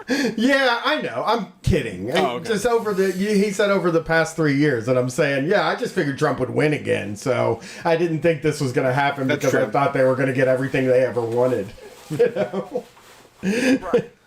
Right. Yeah. It's wild that they're throwing a temper tantrum. It's wild that they're doing their temper tantrum is about like they don't get to have their president again, and they yelled at us for like going out because people are actually getting shot and harassed and beaten up, and we kept going out and getting beaten up, and they're just like, I can't believe that, like just the slightest hint of resistance, and they're just like they're completely ready to fall apart. Well, there was plenty of people that shared images of folks getting dragged out in wheelchairs, fighting for healthcare rights. It's not always police, but it is an actionable thing. There are problems in this world that need to be addressed, and they're more than just I feel bad about the world. Like there's actual actionable things that we have here. Yeah. It's just really fucking wild that like the first hint of resistance they get from the police, which they thought the police were on their side. Really, they didn't understand. And they are. There are a lot of cops on their side, but like the function of the police is not to be on any of our side. So like they were just surprised to find out like, wait, they would defend Lindsey Graham over me, and it's like, yeah, that's what the fuck they do. We've been trying to say that for years now. Yeah. So, so the negotiations are going okay. What do? Do you like sit in a room and just sort of argue with people all day? Or I guess you probably have to go to actual work. Yeah. So, we work, someone's asking in the feed, we work, me and my boyfriend, as well as like the 40 of us that are union, as well as I guess the people that aren't union, but we don't have to care about them. We work for a company that digitizes archival media. My boyfriend works in the film lab. Most of the support is in the film lab. I move shit I'm a warehouse person, Ooh. and I move shit and hurt my knees on a daily basis and operate the forklift. Walk That's on the fun job. That's really walk the on fun concrete. job, though. We put some rubber mats down for you. That'll prevent, you know. Oh, when someone tells you they put down a rubber mat, it's like, well, why did we unionize in the first place? Y'all are really thinking about me. It is funny. They did do that at the grocery store. When I worked at the grocery store behind the counter, they were like, no, we laid these floor mats down. You can stand there all day and all night. It's wonderful. The warehouse had plenty of stations where you were like, seen a leftist podcast. Put down floor mats. Yeah, I'm gonna do that. Yeah, we need some floor mats here. yeah, when I worked at we should have more floor mats. We should have some compliant floor We mats. put in floor this mats work. on the TV, on the sound On the station set, TV. yeah. on the set. We'll tell Means TV like, well, we're not gonna do this unless you put floor mats down. So, and we're sitting while we do it. I need floor mats to put my feet on. But they don't do. Do you? I'm gonna be straight up with you. I don't think the floor mats help at all. No, they don't do shit. Yeah, it's crazy. No, they don't do shit. If the floor mats help, they would just put the floor mat material on the bottom of the boots that you buy. You would be able to buy floor mat boots. That should be the Vibram. Yeah. If that actually helps. Mats, MATS, Mats But that's boots. Dr. Scholl. You just talked about Dr. Scholl. Right. Dr. Scholl's helps though. Well, no. Let me rephrase that actually. For the listeners that do work on their feet all day, because I have a little bit of knowledge about being on your feet all day. One, good shoes. You got to get good shoes. You can't skimp on the shoes. You can't buy cheap shoes. But secondly, the Dr. Scholl's wedges that you get at, I'm not doing an advertisement, but CVS has a machine that you stand on. And it tells you which of the Dr. Scholl's foot things you got to buy. Those work. Those actually work. But like, I don't think the other Dr. Scholl's that are supposed to like massage your feet all day do anything at all. Somebody in the chat. I had no luck with any foot inserts. So Really? Somebody in the chat said, "Are you gelling?" I'm gelling like a felon. I'm not gelling anymore. The shoes I bought, however ugly, which by the way, I bought these shoes that are supposed to be good for your feet. I said they were ugly. And usually here's what I do. I buy these shoes. Mm-hmm. I come to your house. I say, Brett, these shoes are fucking ugly. I hate them. And you go, oh, no, those shoes aren't that bad. I brought these shoes I bought over here, and you're like, those are fucking ugly. And then a couple days ago, I came downstairs in my shoes, and Katie was like, God, those shoes are fucking horrible looking. Just look so bad. But I don't need inserts in them. Yeah, that's good. I'm never buying them again. That's it. It's I mean, over. I'll buy the inserts. When it comes to work, you have to go for function over anything else. They're bad looking shoes, though. You got to admit, they make my feet look like a sailboat oar. They have a wide toe box.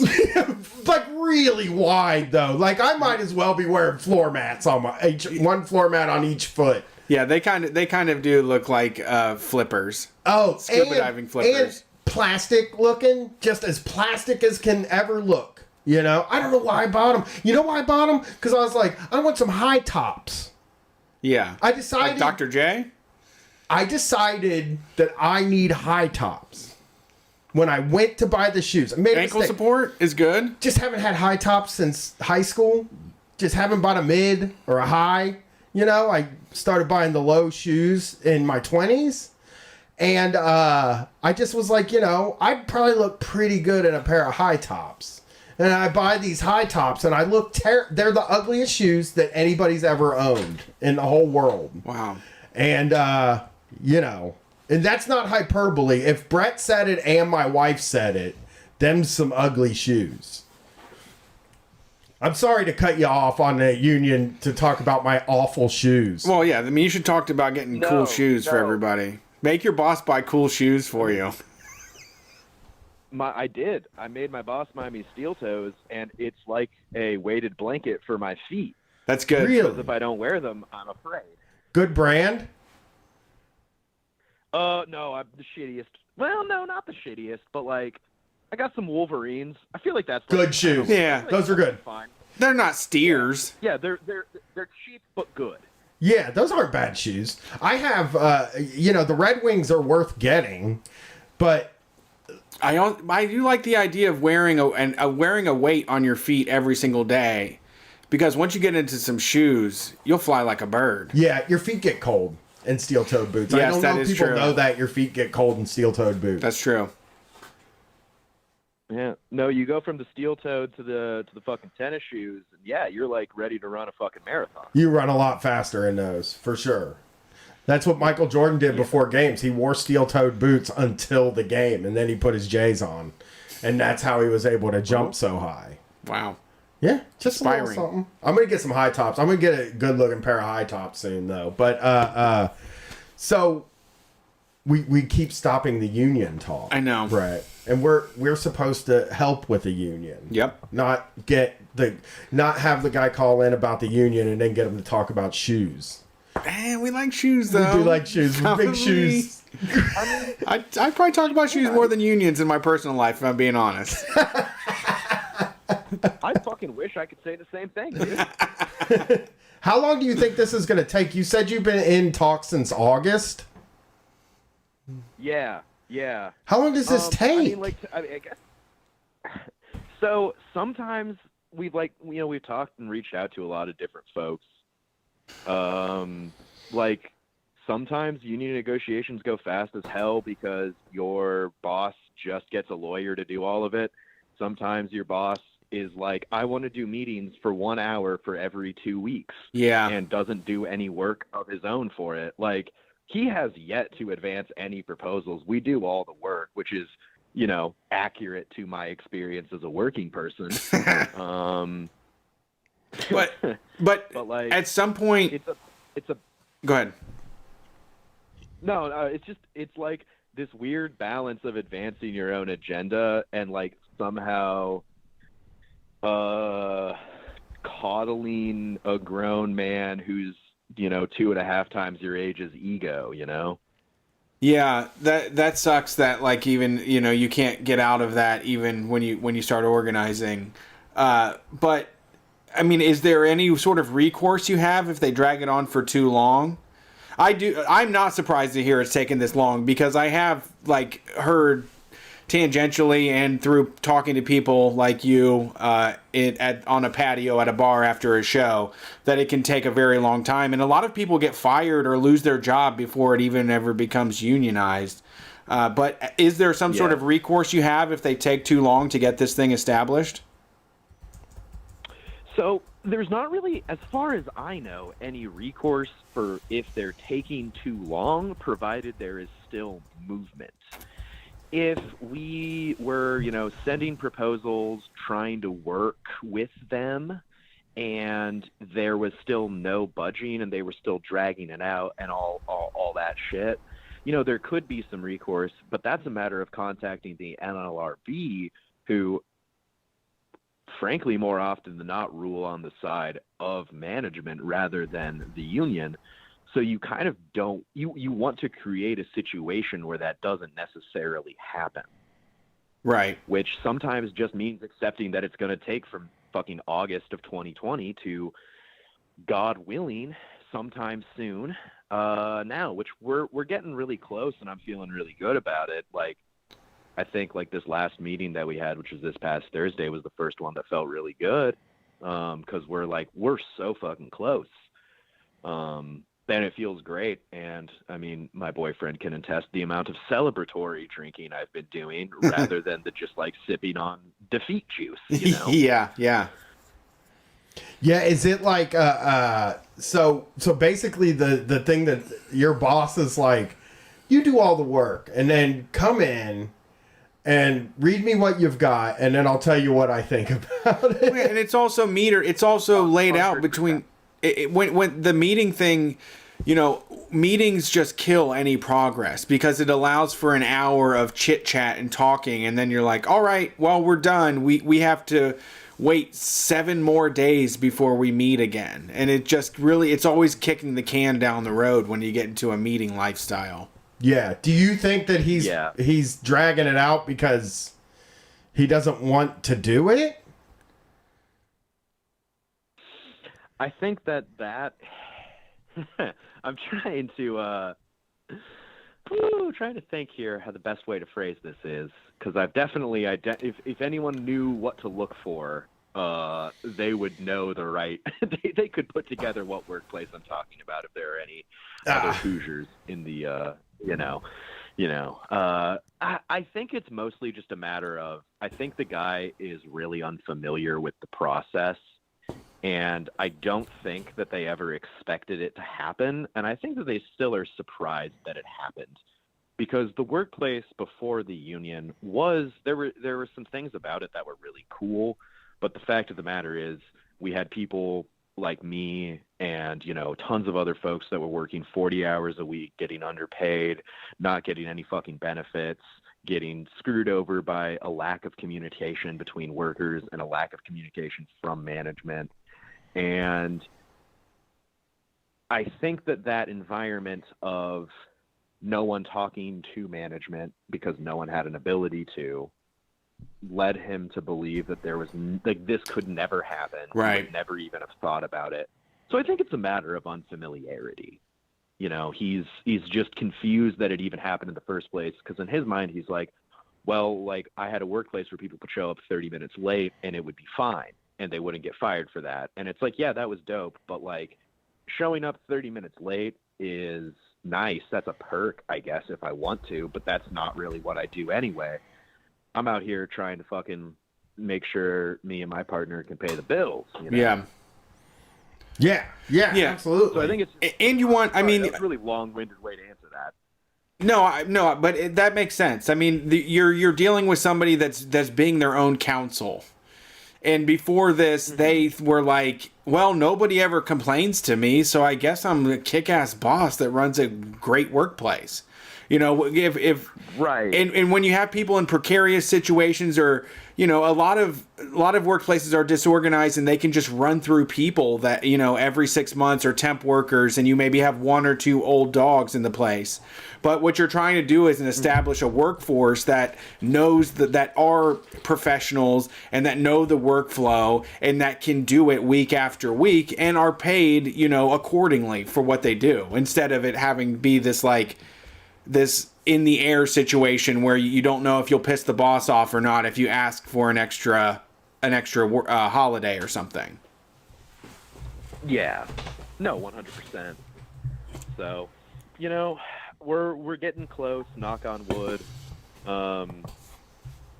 It feels good for it to be in a more positive place. I mean, it's funny. Like, I was calling in a lot more like a long time ago. Like, maybe called in like 3 or 4 times, and like the first time I ever did, I was drunk as shit on malt liquor, and Evan Williams, and was talking about how like me and my coworker just hung out and talked a bunch of rad shit, and like that's how I got looped into the thing. So like, it's dope knowing that we're making material gains, and it's like, it's really fucking cool going to work and knowing you've got like 40 comrades backing your ass up. Unionizing your workplace is really cool. And like, Brian, like, you talking to Brace Belden about unionizing Anchor Steam was actually like anytime anyone asked me for like anything in that, I was just like, I don't know, what did fucking Brace Belden and Brian talk about? Like, that spreadsheet idea, that sounds like a good idea. Like, I have no idea what the fuck I'm doing, but I listen to these stupid fucking fun podcasts, so it was fucking useful. I think me and Brace are going to do something soon, like pretty soon. So, oh hell yeah! It's so much of this organization stuff is, and it comes down to when if you're trying to start a new business endeavor, or if you're trying to start a new hobby, whatever you may want to do, there's this overthinking process, and there's this like hesitation to do things because you're like, it has to be the right way, or it has to be this or that, when it really is a matter of will. It's a matter of just like rushing into the situation. You have to jump out of the plane and then find a parachute on the way down. There isn't going to be a lot of like guaranteeing that this is going to be easy or fun or a guaranteed win. You just have to wade into these tumultuous waters and come out a different, better person on the end, because you're going to live without regrets. So, but it is it's a very weird it's a very weird area of mystery in life that is hard to sign up for and say, this is what I want to happen. I want to go into this very uncertain world where I'm advocating for myself and the rest of us and see what happens. I'd rather do that than sign up for the same miserable experience every single day. Oh yeah. No, I mean, like, I feel like the experience of a lot of us, but not as many of us, and like our fucking parents and grandparents, was like work being some sort of like abject misery, and especially for older folks, just like always being afraid of like starving to death or like dying of cholera. And luckily, you know, we don't have to worry as much about some of that, though the pandemic's brought a lot of that back. But it's like the experience of a lot of people my age and people close to my age is just like, yeah, that crushing boredom and nothing ever being able to get fucking better, you know? Yeah. So absolutely. Sometimes you can make it at least a little better. Well, that's great. I'm glad to hear it. And thanks for giving us an update. I really appreciate it. I'd love to hear from you again to know what's happens next. Yeah. Once the contract gets ratified, which like it's got to go through a lawyer first, and then we've got to do a vote on it. Like once that gets ratified, I'd love to call in again and just like talk about me and my coworkers making more fucking money, because it sucks, but you gotta get that fucking money sometimes. Yeah. That's what we're here for. Get it. Hell yeah. Well, thanks for calling. By radio, getting that money. Yeah, get that money. You'll take care now. You too. Peace, you too. Get money and spend it irresponsibly. Street Fight Radio. Spend it before you got it. Yeah. I love doing that. Rich Dad, Poor Dad, Street Fight Dad. Yeah, Street Fight Dad gets money and spends it immediately. Oh, look, Street Fight Dad has a certain amount of money in the bank, and he has a number that he's comfortable with, and he spends money recklessly until he gets to that number, and then he has a meltdown about it. That's Street Fight Dad. Yeah, I'm guilty of that too. But everybody's guilty. You'll be like, and the measure of your success financially, if you're a Street Fight Dad, is that number growing, right? So there's a period the wasteful money like, number. Yeah, because so there was a period where I was like, as long as I got $100 in the bank, I don't fucking care. You know what I mean? Like whatever. Yeah. I'm spending money like crazy. Then 200, then 300, then 400. I think I'm around 500 right now before I start going like, yeesh, pull back, baby. But now is also with like the taxes and stuff, they will just send a letter in the mail that's like, you owe $400 right now. And it's like, I didn't know that though. Yeah. I paid my that's a really funny story. Like I paid my taxes back in November. And last Tuesday, Katie texted me and was like, hey, we got a tax bill in the mail. It says you owed what I owed, which was not a small amount of money for me. And I was like, really? And then had a panic attack for the whole rest of my walk home.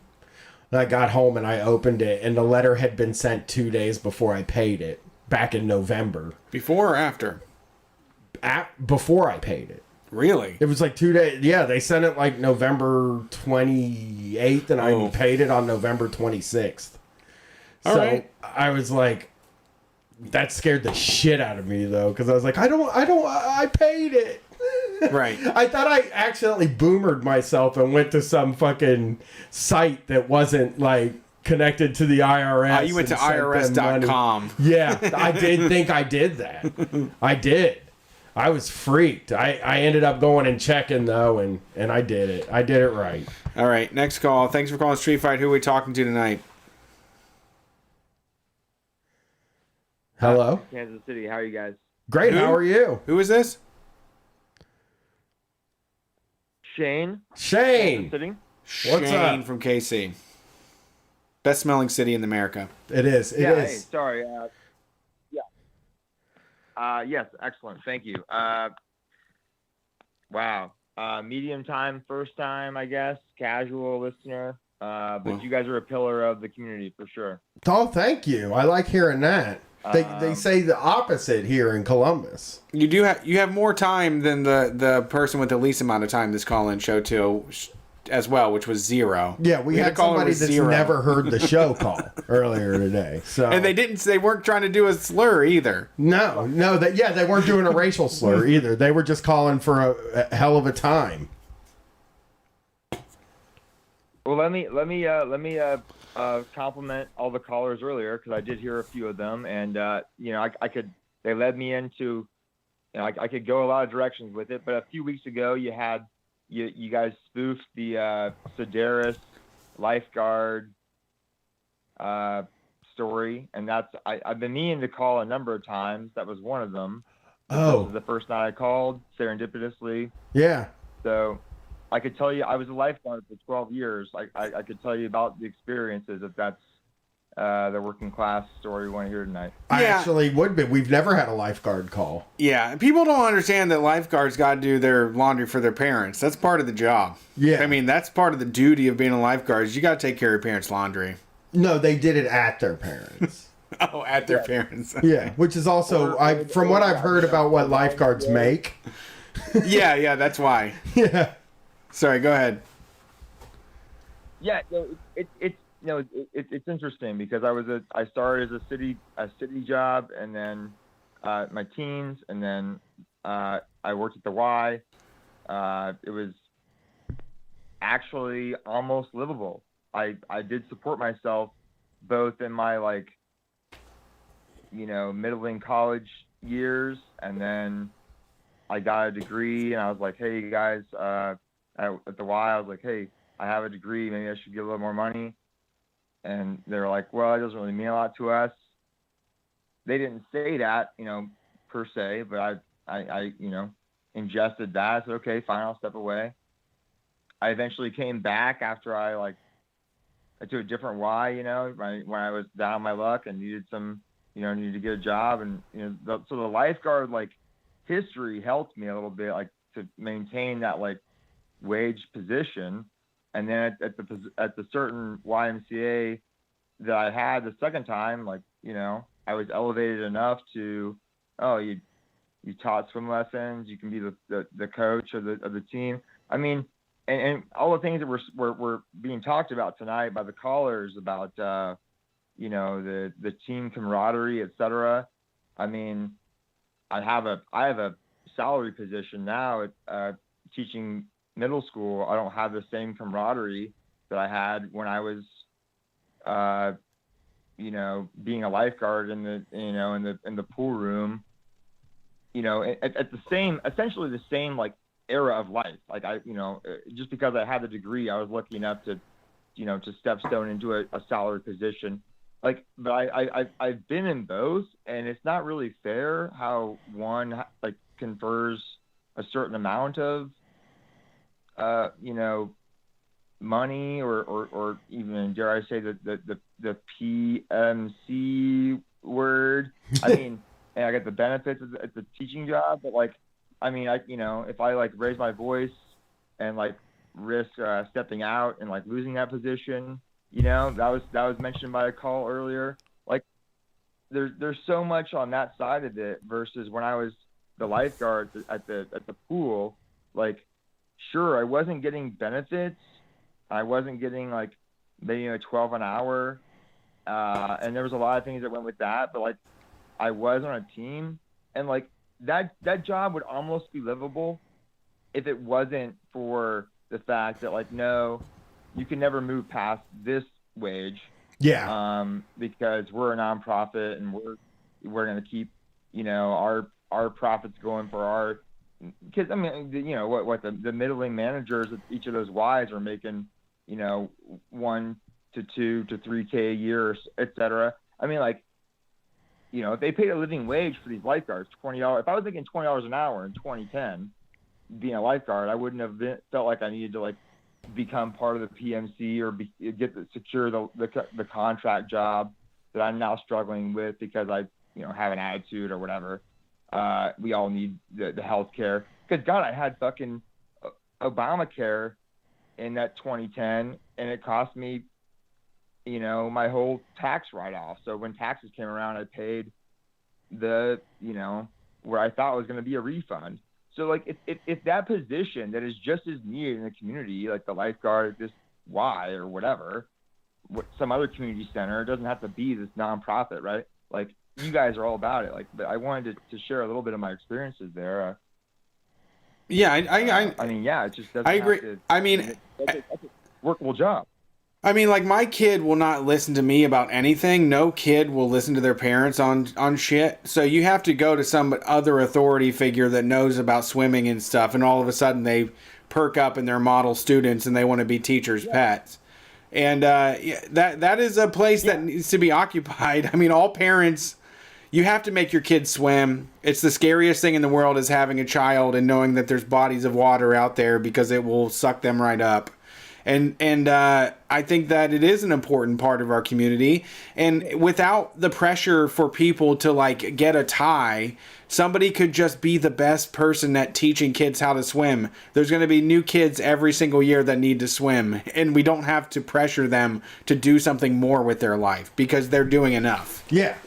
I mean, I was the same way when I worked as a dishwasher. I was like, I'll do this for the rest of my fucking life.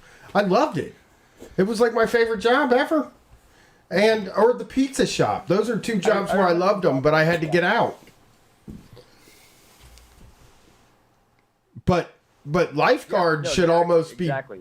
I mean, and lifeguard should be almost like a public job where you should make a lot of money being a lifeguard. It should be like a $100,000 a year job sort of thing, I think. Can I tell you the coaching the swim team, that was it was fun. It was like fun league. You guys would love it. I mean, I'm sure you have it where you're at and whatever, or your kids have been in. Like this league was just fun. There were like 5 kids on swim, quote unquote. I'm using the quotes here, on team. And then when I was, for the 2 years that I taught it grew to like 18 people. And then we were one of the small city Ys, so you go out to the suburban Ys and you compete with them. They have like 100 people on their team. Like it was all fun. No one cared. It was super fun. That's it. Like I got a lot of my formative experiences, probably the most formative experiences, honestly, some of the most of my life, like being with these kids, like, but it was like also like an hour and a half on a Saturday. So I'm getting, you get $11 an hour and you can come in, wake up on Saturday morning and go in there and make an hour and a half. And then like swim for a half hour and for on the clock. So, I made like $20 by like giving my all for 22 kids and like having a great time with it. But honestly, I feel bad quitting and not doing that. That was 5 years ago. I kind of miss it. But again, like, you got a job. The community thing is right. Yeah, they really do sort of discourage you from unless you're a teacher, and even then they complain about the teachers, but they do discourage you from doing by giving you hours and all of these different responsibilities that you have from doing things like that maybe you don't make any money doing it, but it's a community service thing. You're meeting people, you're hanging out with people, and people, you're teaching people something.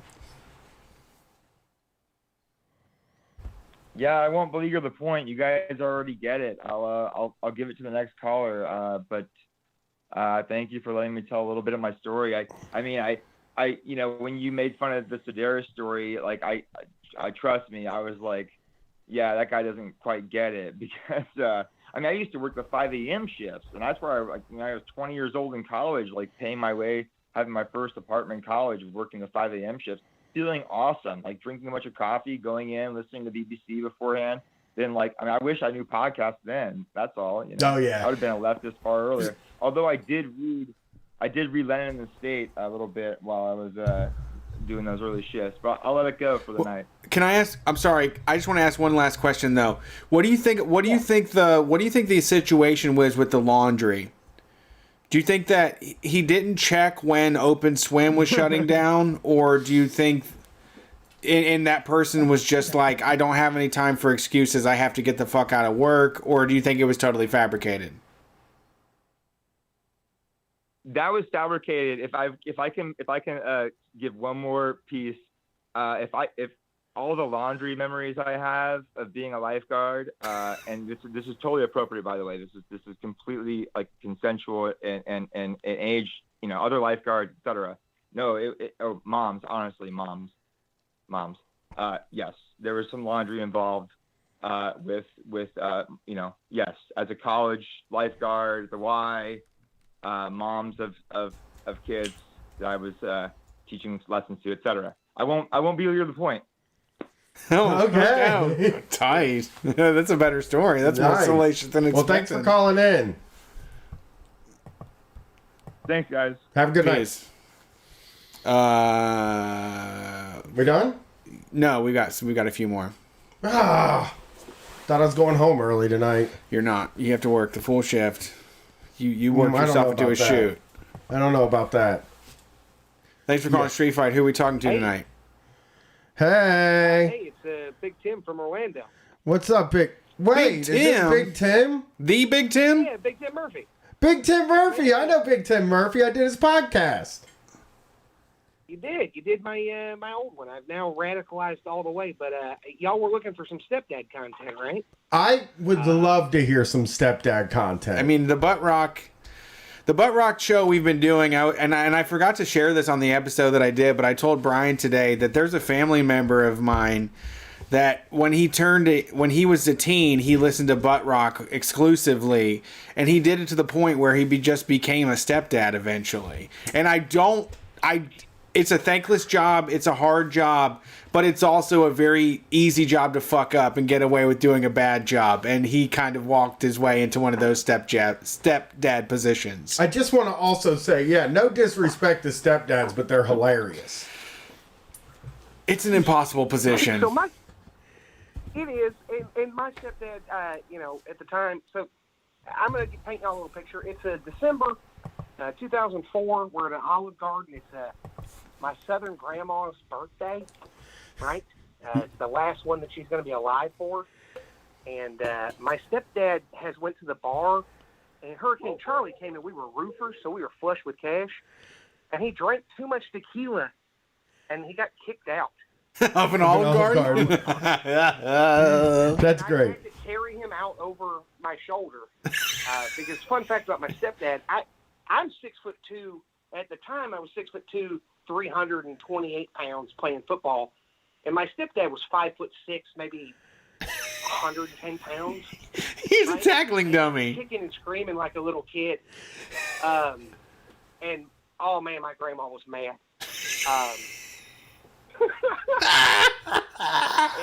How did it? So he showed up half in the bag, right? He showed up that way. Did he keep drinking in the restaurant until it fell apart, or was it never going to happen? Well, yeah. So, I mean, roofers don't. There's no sober roofer. No, I agree. And I grew up doing roofing with him, and he was a roofer hardcore. That's why he had like the V cut, D'Angelo style groove, like abs. Oh, because he only drank beer. Yeah, that was the only calories. Beer, just Bush. Empty calories. Oh my God! Big Tim, I was a roofer, and the guy that I roofed with only drank Bush beer. Only. It's the cheapest per alcohol that doesn't taste like absolute trash. Yeah, he would drink. He would get a at the cube. time- go ahead. He would get a cube of Bush beer every night after work. And, he was a real marathon guy. He would not go to bed till it was gone. He had 24 beers, man. Part of the pay for the guys that worked for, like, my mom's, like, weird indentured servant lived with us roofing crew was at least one 12-pack of Bush a night. Yeah, yeah. Split between them. Yeah, no matter what. Which at Bush, it was $7.39 at the Circle K. Yeah, I remember it was $6.99, and all my friends. This guy was so like, this guy was like pure roofer, like dude, The right? life. Yeah, he lived a life, and he got every one of my friends drank Bush beer, like because he had Bush beer, and he'd be like, "Oh, you can go ahead and have one," I don't care. When we were teenagers, so we would just go hang out in his garage and smoke really bad pinner joints and drink Bush beer all night. Oh God, yeah, the Penner joints. They love the Penner joints. You smoke a whole one. I used to have to drive. Yeah, I used to have to drive to school with the roof on my car because my mom didn't want them to get down off the roof before they were done. So in high school, I had a roof on a ladder on the roof of my Cadillac. Oh, with the ladder, yeah. no, She would strand. You mean they would be stranded on the roof until they got done? Yeah. Yes. Oh my God. Otherwise, they'd get down and one of them would go to the store and they'd buy beer and they'd get drinking and the homeowners didn't like it. But we were unlicensed contractors anyway, so it really didn't matter. But This reminds me of my job. he did. I worked at a. He was half in the bag with shots of tequila. Sorry, I just got to get this. He was doing shots of tequila at the bar at the Olive Garden, and it was the outdoor bar, and they banned us. Your name is in the book. You're no longer family here at Olive Garden. My grandma would have killed him if she had the strength. But yeah, it was good time. It was a good time. It's so funny. It's so funny that the stories you're telling. I promise you that like they are so resonating with me because of the 4 months I did roofing. I worked at a more what's the word? I worked at a more corporate roofing company. They actually had an LLC and filed taxes. Yeah, it was licensed and it was more corporate, sort of, not really. And the only reason I only worked there for 4 months, I'd probably still be a roofer if they didn't. I hated it so much. It was such hard work. And they called me one day and they were like, "Hey, Brian, you want to be laid off?" And I was like, "Yep." They said, "You can collect unemployment." And I was like, "Yeah, I would like that a lot." So they laid me off and then it was the best time of my life. I did 4 years total doing whatever I was told, but I mostly, because I was so big, like when we do torch down roofs, my stepdad wasn't big enough to stop the wind from getting the tar paper, so he'd have to melt the torch at me, and he kept melting me to the roof. You're in Florida, too. That's a brutal fucking job. Yeah, I was going to say, Florida man and Ohio man are brothers anyway, so this all sounds very comfortable to me. But also, there's also... Go ahead. Go ahead. I was going to say, there's that moment in your relationship with, like, whoever your dad or stepdad is, there's that moment where it's like, all right, this guy can still beat my ass, this guy can still beat my ass, oh my God, I can't. But then you are like, he's slow now. He's slow. He's lost it, and it's over. But being a teen and carrying your dad out of a place is something I've unfortunately never got to experience. Well, my nickname for him was Little Man because when I met him, he was already smaller than me. He came into my life when I was like 13, but I was already like 5'10". And he didn't mind the Little Man nickname, but I was already taller than him when I met him. My mom used to lie and say she was related to the people we pulled permits for. What? Yeah, she'd go down before, because this is before my mom was slicker than shit. Every bit of slickness I had, she had, but was evil. She would convince the people at like the county clerk office like that she was the aunt or the sister or whatever of the homeowner. Oh. Pull permits. Yeah. Yeah, that makes sense. Yeah. I mean, it all came crashing down after Hurricane Charlie when she bit off too much she could chew and she started taking deposits and like, she ended up getting arrested for 45 felony counts. It was a whole thing. Yeah, sounds like it. It sounds like a ball of mess. It's like 40 different things. It's the whole thing. But yeah, man, I did a lot of roofing. More than I'm never going to do it again. Me neither. I would, if I had to go back to real job, I would probably go to restaurant, I think would probably be, I would just make my living in the food industry because I like restaurants and I like the people that work at restaurants. But like the roofing, I mean, I'll tell you this, Big Tim, I got the job, and then the foreman that I had volunteered to go travel because they gave you $20 a day for food. Yeah. So they would give you $20 a day for food, and he thought, well, now I'm making more money. Right. Bologna's $1. A loaf of bread's $1. Well, no, he just a pack of cheese is $1. That's enough to eat. He didn't save the money. Oh, he didn't? He used it for beer, and he would buy like cheap food so that he could just. Yeah, you buy gas station taquitos. Yeah, and it was a good night. It was like, it's like I'm not home with my wife and kids. I can just drink beer without anybody yelling at me. I can fight my coworkers, put them in a headlock if I feel rowdy. He did one night. Fight all the time. Yeah, that's what happened one night. One night I was asleep and somebody comes knocking on my door in the fucking hotel. They fucking got us adjoining rooms. And I did not want that. He asked for it because he thought it would be neat, like we would be throwing parties. Yeah, like we'll keep that door open all night. Just let all the passerbys go through. Yeah, that's how he was. He was like, we're gonna get an adjoining room with the door, and then we can party all night and hang out. And I was like, but I don't want to do that. I want to watch TV and maybe like read something or like I'm trying to have a Brian day. Get stoned, you know what I mean? But like because he's also my boss, which he didn't care. I got high. He got high too. No. Yeah. No. Yeah. I mean, you can't say no to the boss. Yeah, so more disappointed in you that you're not cool. Yeah, so what he did was one night they started banging on the door, and I was like, "What's going on?" And 3 guys were sharing one room, and then me and another guy. I had makes sense. Yeah, 2 beds and 2 guys in my room, but the other room had 2 beds, 3 guys. We used to stay in one room always, but we were 4, so like. One time we did the Astronaut Village Inn or whatever, like we did this roof 4 hours away.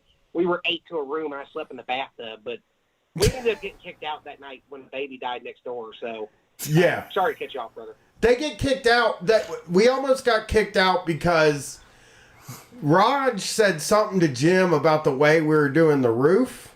Okay, Jim's the boss. Raj is his right-hand man, and they got into a conversation about like. The roofing part of it. Now where it's a test of expertise. Yes, and they were drunk. They're doing like difference between 3-tab and architectural, and like they're getting mad about the different shingles, and they're like, "Owens Corning's makes the best." Yeah, it was like, well, you'd rather do a rubber roof really than a pitch or like whatever it was. They were looking. I know that they were looking at the blueprints and arguing about how some kind of roof. Nail length or some weird shit like that, and then it escalated to Raj running down the street in the middle of the night, a 55-mile-an-hour road. He's like, I'm going home, which home was 2 hours away, but he's going home, and Jim, drunk as piss, driving behind him in the company van, going, "Get in the car, Raj. Get in the car, Raj." And we had to fucking wrangle those two. The boss and the foreman and his right-hand man. We had to, the other 3 of us had to go wrangle them and get them and Convince then say, them. go to bed. Go lay down in bed. And then the next day, these motherfuckers that were up all night drinking and fucking fighting and everything. Chasing each other down the road. Up at fucking, and we had to leave at 6 in the morning. Nobody even knew when. You got to get out there before the rain. Nobody even fucking knew that we could have gone in at noon. Yeah. We could have gone in at any time because they're so far away. We just got to do the time. These motherfuckers every day were like up at 6 in the morning. "Hey, what's going on, Brian? How's it going? You sleep good last night?" It's like, no, I was chasing you down the street. my Uncle Mike Peach would drink. He could drink a case of beer in one sitting, right? And he'd wake up the next morning, and I'm like, how are you not just wiped out? You're like 55 years old, and you're still roofing. Suntan. What are you doing? Like just leather skin. Leather skin, Yeah. And then, he looked like a fruit roll-up. Yeah. Fruit wrinkle. He was an interesting guy. Nothing bothers them. Nothing.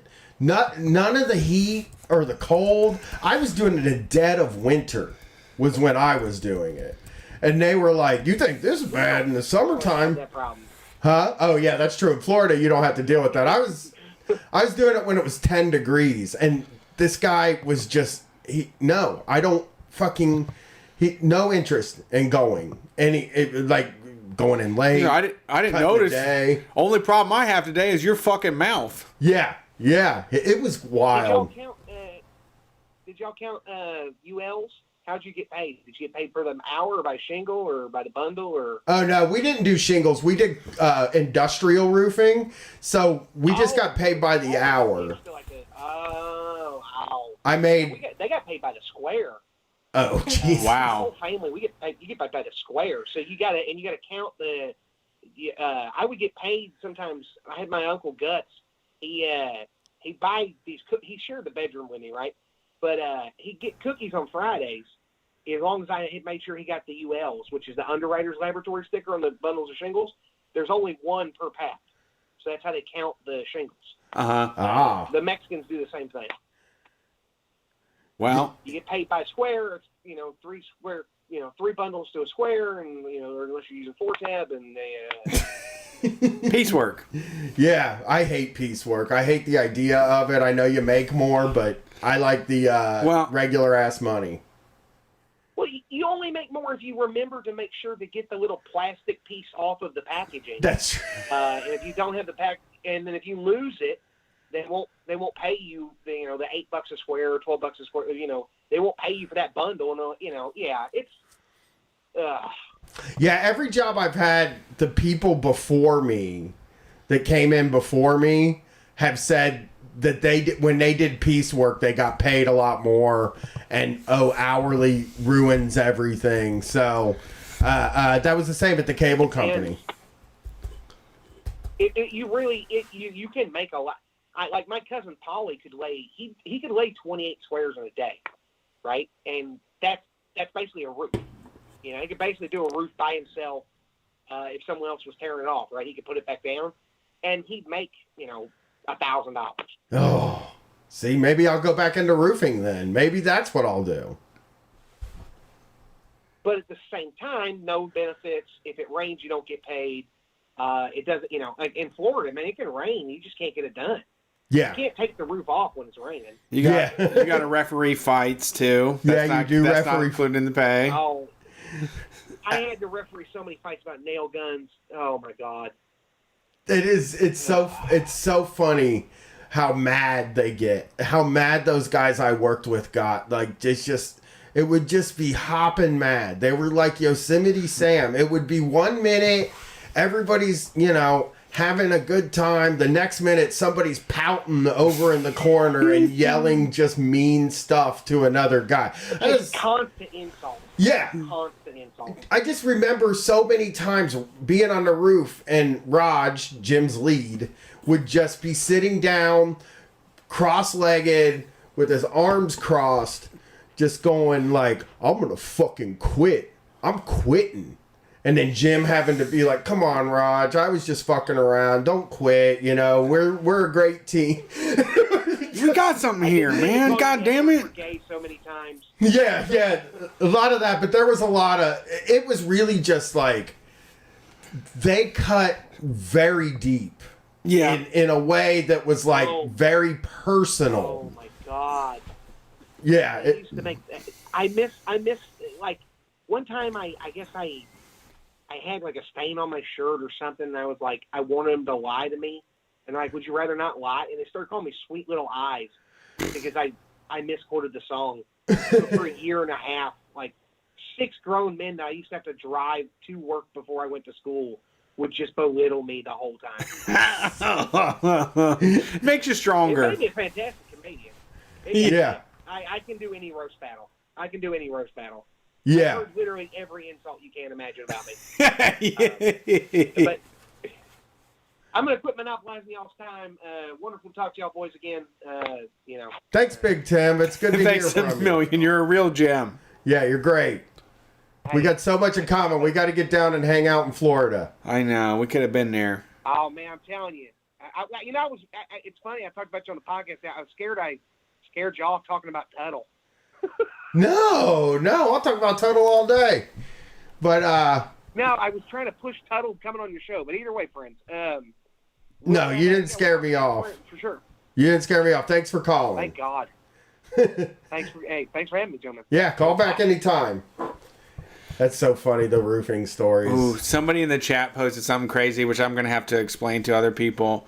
Bo Problemo, good username, said that they smoked a dab with a roofer. And so with dabs, back in the day, there was this titanium nail that it was a piece of metal that you had to get red hot. And then you would drop dabs, weed material, on top of it. Now, with most bongs that people smoke, you light the bong, you light the weed on fire, and then you pull it out. They said, I once watched a roofer pull a red-hot titanium nail to clear a dab like it was a slide, and it didn't faze him. I know. I'm telling you, man, their skin, though. Their skin is, thick. The thickest skin. It is truly, I'm serious when I say, when you're talking about manual labor jobs, it's the worst job I ever had. It is the hardest work I ever did. Like, you just got to be miserable. I mean, you have to be comfortable going through hell. I mean, if you grew up going through hell, then it will make sense. Roofing will make sense. It's better than like the beatings that have been laid upon you, probably, you know? Yeah, I just was like, roofing in the winter in Columbus, Ohio, industrial roofing. So it's not like I'm up on a house. I'm up on a tall building where it's windier. And it was just like the whole time I was like, how have you been doing this for 25 years? With grocery store equipment too. Yeah. Like at this advanced age of my life, I have like boots that are rated to negative 30 degrees, but the people doing roofing do not have those boots. The people who have, like, if you do roofing, you'll never make enough money to have the type of gear to protect you from the elements. I wore Skechers on the roof for boots. Ugh. Stop Freezing. Yeah. All right. Thanks for calling Street Fight. Who are we talking to tonight? We've got some jump-ins, but, we're on the clock. Thanks for calling Street Fight. Who are we talking to tonight? No, it's Stefan from Long Beach. Hey, what's up, Stefan? Oh, the Stefan BC. This is the Stefan. How's it going? Great. It's good to hear from you, buddy. It's been a while. Yeah, no, I'm busy. I got a firm job, so I'm doing like ticket and DUI defense.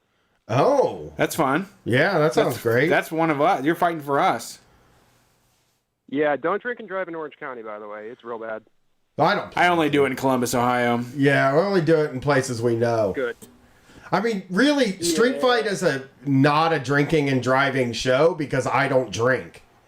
Well, on tour. But you're pro-drunk driving. You don't drink, but you're pro-drunk driving. But on tour is what I'm talking about. Like, there's never drunk driving on tour. True. Because I am always driving. True. So, so we'll be safe in Long Beach. Well, Long Beach is LA County, and you have a better chance of beating DUI there. Orange County, they've got the worst judges and some of the meanest DAs, so just don't do it. Yeah, well, don't do it. Just in practice, don't do it. It is not a good bad idea. idea. I do have to say there are times in my life when I feel absolute regret for how drunkenly I've driven before. Yeah. I made it. It wasn't a bad situation, but I just wish I never had. It's one thing I wish I could pass on to like our kids. Like to Gwen, that's something I want to say is don't do it. Find something else because you'll make it, but you're going to feel like hell about it. I got a California Highway Patrol officer to admit that stone driving wasn't as bad as drunk driving. The real problem seems to be crossfading. That's the absolute worst thing you can do. Right. Yeah. Well, for other people, not for me, but yeah, for other people, for everyone else, that definitely don't crossfade. I do just fine, but yeah, I understand what you're saying. Yeah, it's the multi-drug screen when you get it back, and you're just like, yeah, you're not beating this at all. So. Oh, they do it. Yeah, that's true. If they prove you're on weed and alcohol, you're fucked. Yeah. No, honestly, I've been, we can beat DUIs when it comes to weed only, especially if there's no like property destruction, there's no accident. If they don't have you on camera swerving, which they probably don't because, stoned people don't swerve that much. it's really, even if you got a little bit of weed in you plus a little bit of alcohol, you can actually sustain a DUI below a 0.08 pretty easily.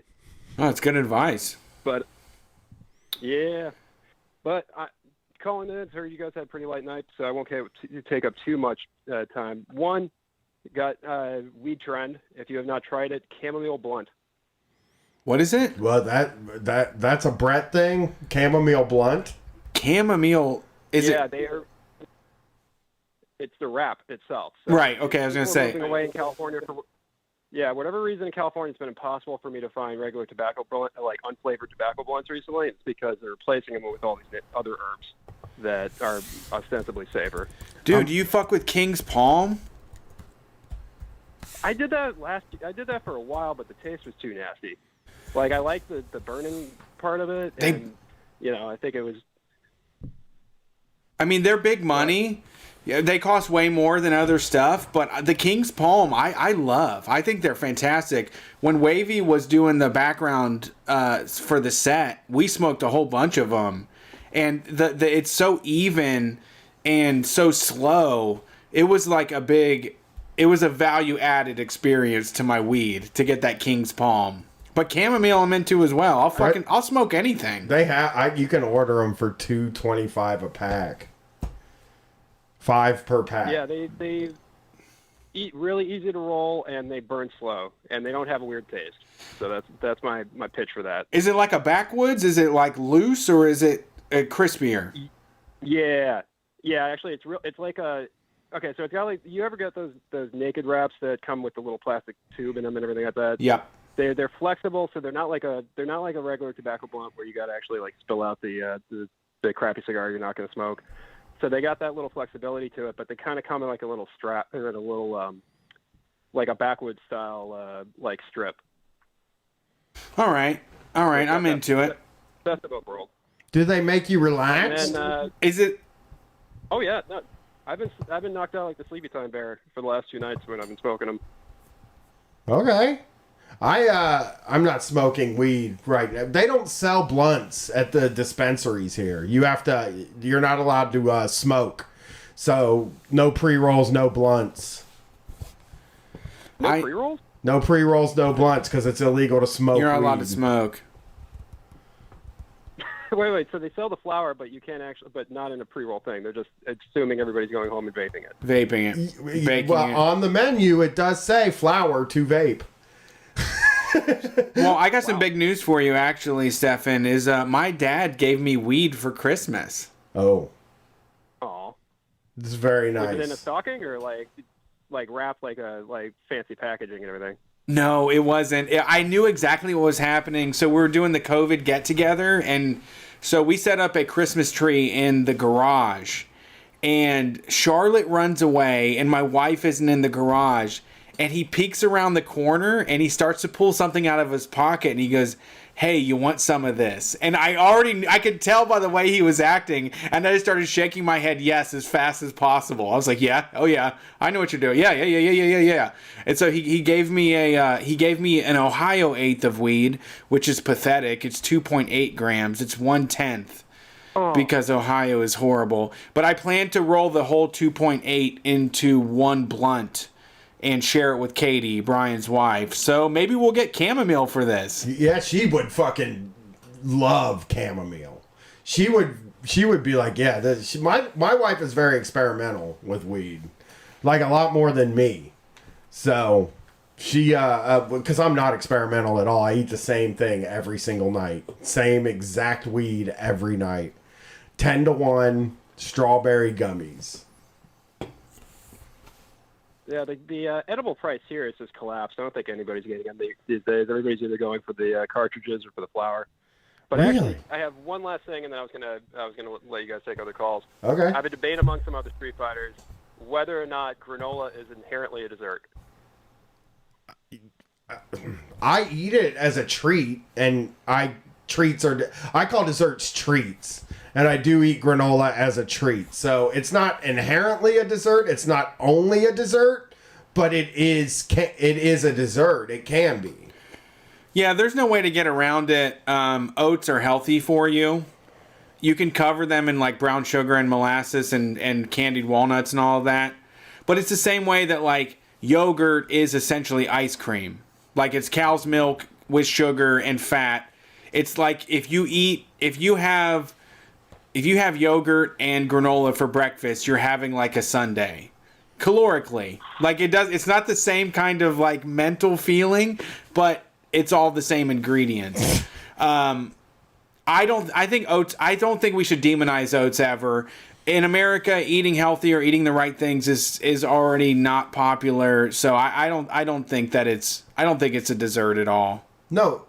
Oh, you're saying you'd be I say it's a compliment for it to be dessert because it's sort of healthy and it's kind of a dessert. It feels like one of those ways for people to make you feel bad. It's like, oh, I had a granola bar, and it's like, that's actually the same as a Snickers bar.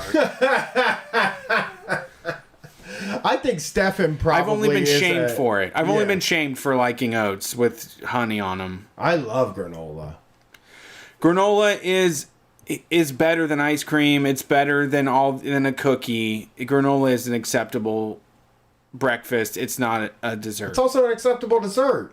It's also an acceptable dessert too. That's what I said. You can really dessert it up. That's what I've said. I think like on Shark Tank one time they had like the worst idea I've ever seen, and that was a bread pudding like food cart stand where you would go in and you would just order different flavors of bread pudding. And they'd scoop it up. And they'd scoop it up and put it in a little thing. I thought it was the dumbest thing I'd ever heard, but they said they had one on Venice Beach and it was making money. I think... There's no way something on Venice Beach is making money. So what I think is a good idea is granola. Yes. In that fashion. Yes. And like you can just roll in and get, because you don't see treat stores that are granola treats, right? Where it's like, oh, we got the healthy granola. We got the cookies and cream granola. We got all different kinds of granola here. And maybe just sell vanilla ice cream too. You can get vanilla soft serve and granola.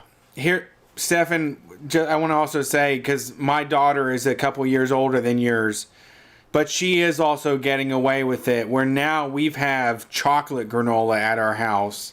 And so she wakes up and has like chocolate granola with pomegranates and honey vanilla yogurt. And that's just a goddamn sundae.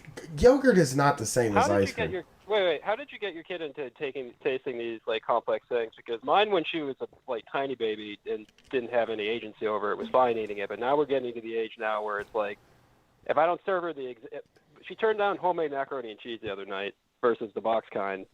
So now that's a Gwen move. Where I'm like, all right, yeah, what is this? Is this something that's happening with school now? How do I correct this? Actually, Gwen likes the way we did with Gwen, and she doesn't have the biggest palate, but she does pretty well for a 16-year-old in Ohio.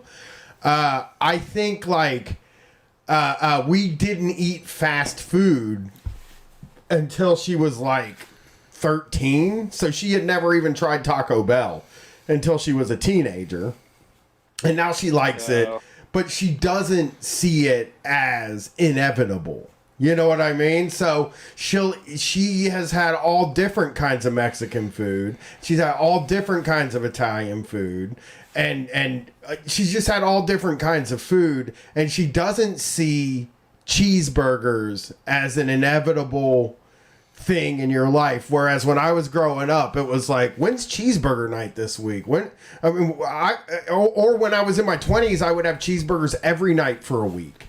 I would have McDonald's, then Wendy's, then Burger King. Like those were our dinners for whole weeks at a time. So like expanding their palate is really like it's like about like just giving them a bunch of different foods and hoping that they'll try it. But I mean, your kid's at the age where they won't try anything. And I'm going to be honest, when she didn't have any agency, we shoved all kinds of shit down her throat. And then once she learned the word no, then it was like, oh, Jesus Christ, now you're going to make me feel bad about making you eat Indian food? Yeah. Now you're going to say no to that? what I did is I switched to box macaroni. I really did. I was like, that's what she likes. I'm just going to go for that, because if you expend all the effort to melt down everything and you're just going to throw it away, it's not worth it. Yeah, that's what we basically got into. I've surrendered to the cube from Costco every month or so. It's a phase, and I think it's just a matter of them being able to say no. You know, they like peas, but they also want to be able to not just say yes to everything. They want to feel like they're in charge, so they'll just say, no, I don't like these peas, even though they're really good. And they're the same way that you've made them every other time. But yeah, I've really just kind of given into it and indulged in it. We do a lot of Taco Bell from home. She was big into like black bean soft tacos. So I will just like warm up tortillas and fill them with black beans and throw shredded cheddar cheese and lettuce on top of it for Mexican night. And that's what I feed her. And then my wife and I will make something better for ourselves. I don't think there's a way to get them into it. I think that kid palates are going to be flawed, and it sucks to try to make food that's acceptable for them that you also want to eat. Yeah, this kid loves quesadillas. I don't remember how old. I think I was like 18 years old by the first time I had a quesadilla, but this is basically her main staple at this point. Right. Yeah, those things are. I mean, I think that, you know, having them try it, having them open up to it, letting them know that it's available, like, you're just going to have to put up with it because they're never going to give you what you want. That's kind of part of the battle at this age, is that you have to let them say no and just be okay with it, because if they said yes all the time, they'd just be a bootlicker. Yeah. I mean, Gwen has a pretty... Gwen eats Indian food. She eats all that stuff. She's 16. But for a long period of time, I mean, she didn't eat anything either. So I totally wouldn't worry about it. Yeah, I've had to be careful, by the way, with my job stuff recently with her in her preschool, because she's apparently, speaking of bootlicking, she told the little boys who are obsessed with becoming cops that is actually not a good job, and that the cops are bad. My kid. That's my kid is. Yeah, she does the same thing. It's wild. There's a 7-year-old best friend of my daughter's that started a Black Lives Matter club. Then she's also like forcing people to do Zooms with her, and she's like, "What are you going to do today to raise awareness about the destruction of Black lives in America?" 7-year-old? Yeah. Oh, that's awesome. That's so cool, though. I mean, Gwen was posting through the coup about like how the police response was different and all that stuff, and like people were so happy to see that the people kind of around Gwen's been maced by the cops. She earned her stripes. Gwen has been maced by the police. She's been beat up for going to a candlelight vigil. We had that famous picture of the LBPD over the summer. I was at that protest, not near where this picture took place, but it's become the famous one now of one of our fine riot cops pointing a brand new projectile launcher at a kid sitting on top of their dad's shoulders. Yes. Yes. So that, I was just going to wrap up what I was going to call about, just saying your guys' show on Wednesday was fantastic, and you balanced well between, not taking a victory lap or predicting exactly how this was going to be going down, while also being pretty cognizant about the, where to go forward with it. I mean, you guys have been around for a decade, and like you said, you very well saw this exact thing, how it's going to be breaking out, and it's been really interesting watching a lot of the more centrist or liberal folks that we're family members with finally seeing the light. But thank you for taking my call. Thank you for all that you guys are doing, and keep it up. Thanks, dude. Thanks, Stephen. It's good to talk to Appreciate you. You're Stephen. a legend, man. Yeah. Have a good night. You guys have a good night. Yeah, I think that really what he mentioned is, for the liberals around me that I don't want to do a victory dance. I don't want anybody to say that I'm right or give me a pat on the back. I just want them to go down the same route. Yeah. I want them to stop going back to Nancy Pelosi and the Speaker of the House and Chuck Schumer. I want them to completely abandon that and join me in this radicalism. Yeah. You know, over the summer they got exposed to these radical texts. Like they maybe read a Toni Morrison book, where bells hooks, or maybe they, read James Baldwin for the first time. But that's not a reason to go back to the Democrats. That's a reason to turn your back on them. This is the time to go towards the light and go towards a righteousness and not having a conversation with piece of shit people that are going to bring the demise of all of us. Yeah. Yeah. That's a good point. It's good to hear we handled it well. Yeah. I don't know. I didn't feel like I did, but I do like that. You never do. Neither one of us ever do. Thanks for calling Street Fight. Who are we talking to tonight? Hi, yes, this is Grayson from Orange County, California. First-time caller, new listener to the show. I love what you're doing. I'm a former Tea Party youth board member, and I became more leftist a few years ago. And honestly, I was a big talk radio fan, obviously being in the conservative movement, wanting to become a talk radio host. And I was going to tell you some of the stories I had with my agent. Some fun stories. Actually, honestly, the jobs I had in the conservative movement were some of the best jobs I ever had. Kind of the reason why I went leftist, because the other jobs I had were crappy. But that's incredible. The story about the. I mean, thank you. You just saw the light, or was it a matter of truth and righteousness and logic and not being afraid of any answer that led you here? A little bit of that. A lot of my underlying tendency, my underlying motivation, for being in that sort of ideology, and also quite a bit of punk rock and soul searching as to some of the things I was spouting off, and also taking a skateboarding business class when I was studying political science at USC. And I started, it's a real class. It was probably one of the best classes I took at USC. And after that, I started to I had been for a while. I was trying to, in the time I was in the Tea Party, this was before alt-right was a big thing. I got out right at the right time to avoid all of that alt-right garbage. And I was trying to kind of fight against it. And I was trying to kind of slip in the leftism. I was trying to kind of slip in. I didn't even know really what I was thinking about. I was thinking, okay, so why don't we have an ideology where we're supporting the people but not having oppressive levels of government power, which is what everybody was afraid of, and what I was kind of afraid of when I was in the conservative movement.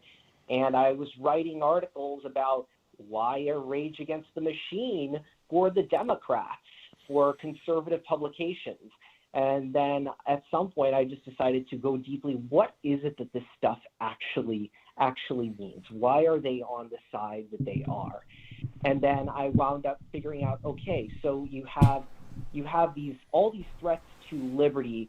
The thing about conservatism, the thing I've learned about how it works is it's based on theoretical harms made very personal to the average individual. Amen. And then unfortunately, a lot of the leftist stuff before I came across Street Fight has been very focused on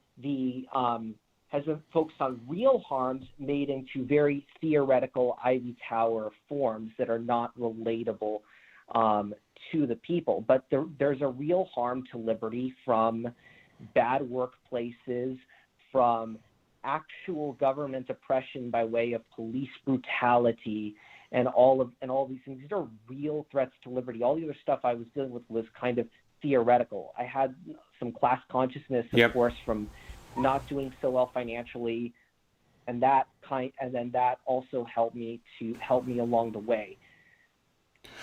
That sounds right, because me and Jake, Icy Jake, famous rapper and editor and poster of Street Fight, we were talking this week about the QAnon stuff and about the conspiracy things. And I also, like my personality type is one that has zero morality. And I have zero attachment to anything for any reason. Like I'm my personality and brain works in a very logic focused way, and that why is this happening? How do we make sense of this? How can you understand these things? And, you know, there's a manner of conservatism and Tea Party that opens up free thinking. Like maybe it is an evil cabal that's like against us. Maybe there is something that's like working against us.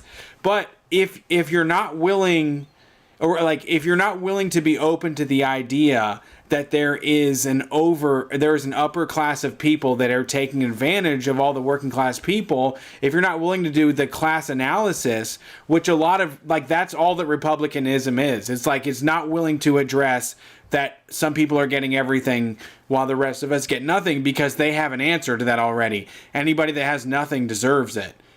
Everybody is in their perfect place. Everybody earned their position in life. But once you have lived life, you can't really accept that unless you're completely fucking delusional. Absolutely, yes. That is kind of that hard realization. And for me, realizing that, okay, you can have both liberty and community together, and that you need that. It's absolutely essential, because otherwise you wind up with 1% with freedom and 99% really without it. And as I was leaving the whole conservative movement, I was never around like the alt-right types or these racist types. In fact, I was like actively fighting against it. I was part of the minority outreach type approach within the conservative movement, writing one of the newsletters that went out to all the minority leaders. And the guy was my boss, probably one of the best bosses I've ever had, actually. So I don't crap on him at all. I actually liked what he had to say, like in one of the last emails. He said, I kind of explained where I was going, that I was going left libertarian. And he said, well, this is all typical liberal. I love how you use the word liberal, but all typical liberal pie in the sky thinking. But he said, you see, Marx was about freedom, not equality. And that was like just the greatest Freudian slip ever. Right. Yeah, that's like giving you permission. Yeah, that is a funny Freudian split too, because Marx is about freedom, in that, like, freedom to, have more time to yourself. Like, the conservative movement doesn't spend a lot of time talking about the freedom that your boss and your job take away from you. And that is the thing that is far more of a threat than the government taking what the government does to us. I'm not saying the government's not a threat. I think that, like, police brutality is a real thing, and the police are a real threat to like personal liberty. But really, like, the thing that's taking it away from you is your financial situation and your job. That's where all the freedom goes. Yeah, and they'll turn a blind eye to that, because their solution is kind of like becoming what you guys call the quote-unquote small business tyrant. I actually have a funny story I was going to tell you about my agent. And I could tell, like, I had a talk radio agent, and this guy definitely seemed very broke. And I wound up giving him my debit card number, because I was buying some services from him, some social media services.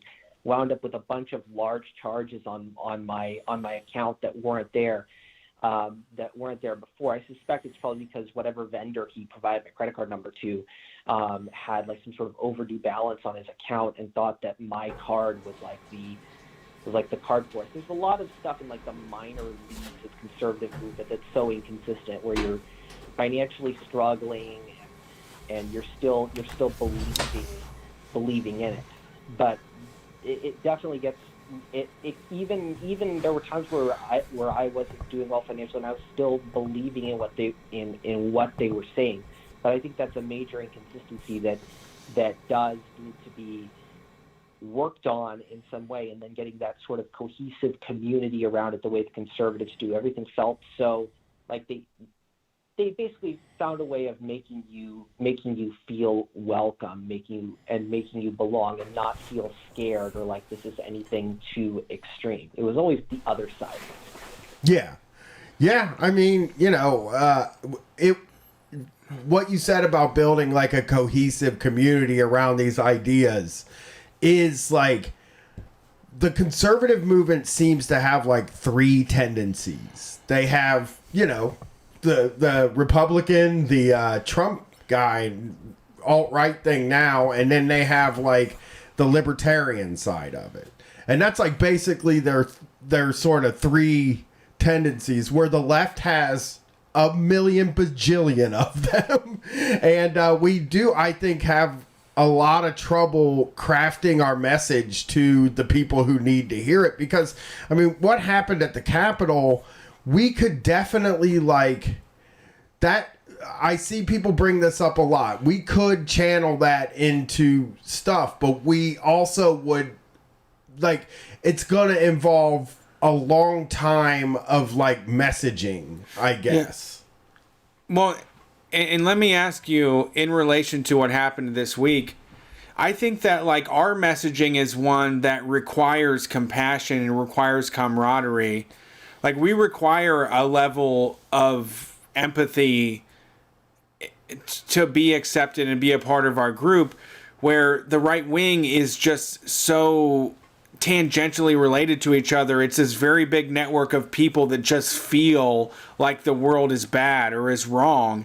And so, like, what is your perspective on those people that maybe thought of right-wing thought as this, like, punk rock type of thing to be against the government, and then now they're a part of this insurrection or part of people storming the Capitol?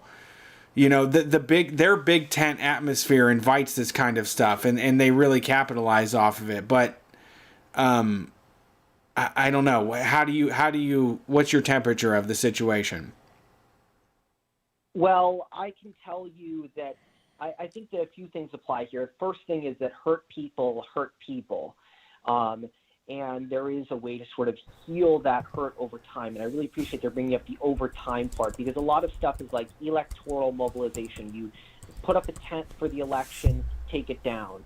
There was consistent long-term work going on in Tea Party groups from 2009 all the way through 2012, all the way up until Trump campaign, really, and then all the funding got pulled out, and that's why I'm not a board member of Tea Party Youth anymore. But the other part is that, like, they say, like, in the Christian faith, that the devil appears as an angel of light. So you mentioned punk rock.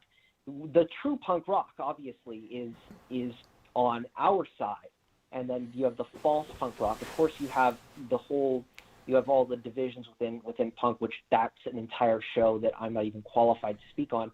But by bringing, I think you need to bring more of an aggressive, bold, like, energetic form of leftism to those audiences in the right way at the right time, because a lot of them are just kind of thinking that they have the caricature of the weak leftists. They try to think of them, okay, these are just these soft social justice warriors that they just are crybabies and all that. But I'm like, no, it's so incredibly strong. If you get to the right people, you see the strength of punk rock. You see the discipline of skateboarders who were also activists was one of the things that kind of was such a contradiction in my mind, and that kind of drew me into it. Yeah, and it takes an incredible amount of courage to be anti-American. Choosing to do 1776 again is so basic and so lame. But, you know, the people that are actually fighting against the world in the way that it exists are way more courageous and proud and powerful and all those things. Like, it's not as easy to just choose to be a white guy that thinks that all other races are bad and that gay loves the president. Yeah, that loves the president. I mean, how hard is it to love the president? How hard is that? Yeah. What kind of bravery is required to love the president? Yeah. I mean, that's sort of the mainstream. That's like when Christians get very mad about their, we're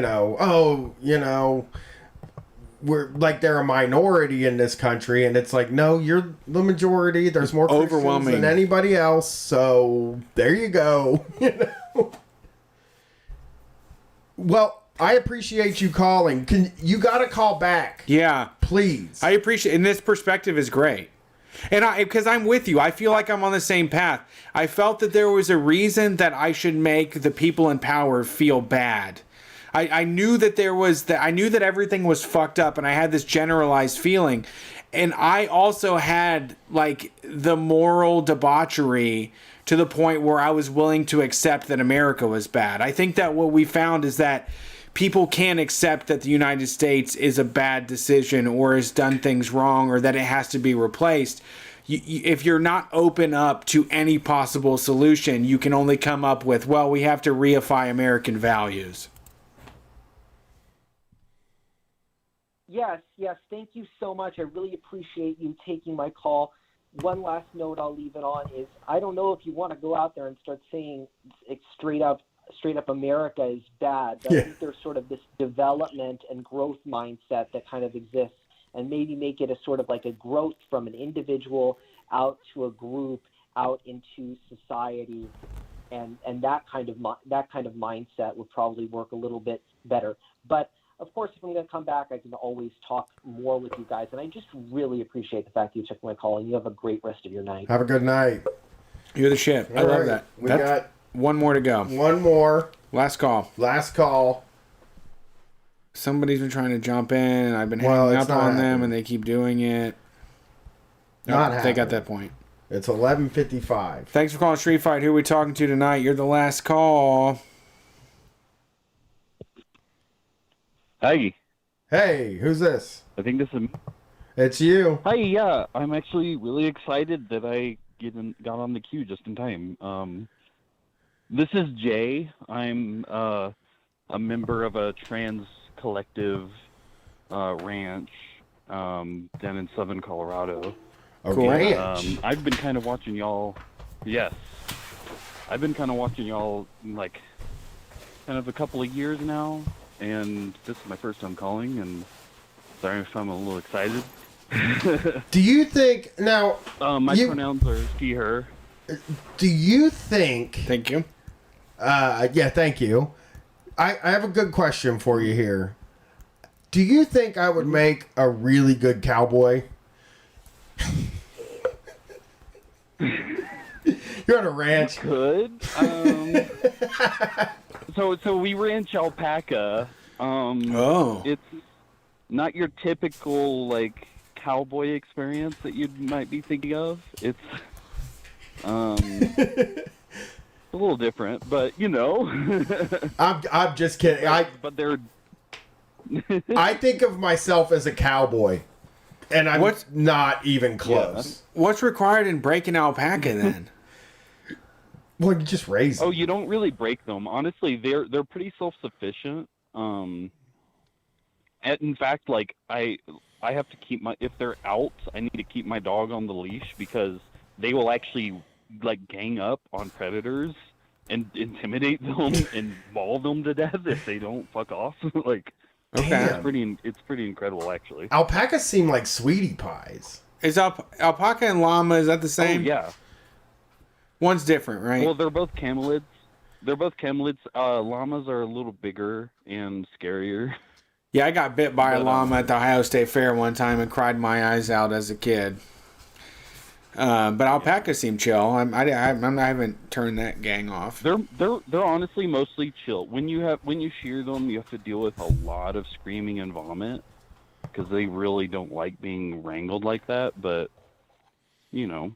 That's what you have to do. I'd do the same thing if you tried to shave me, to tell you the truth. So. Oh yeah, I'd vomit and fight and kick if you shaved me. So I know we cut you off. What's going on tonight? Oh no, nothing much. I just hadn't. We've been so incredibly busy. I haven't really listened to. I used to listen to y'all's podcast all the time, and since coming to this ranch, I kind of haven't had the time to listen to any podcasts because we're just incredibly busy. We do odd jobs within the local city, and like it's just there's so much going on. You're not allowed to have your phone on? Can we get you some time tonight? You're not allowed to like listen to podcasts while you work? No, yeah, actually we do. It's just like if it's inconvenient, I just don't.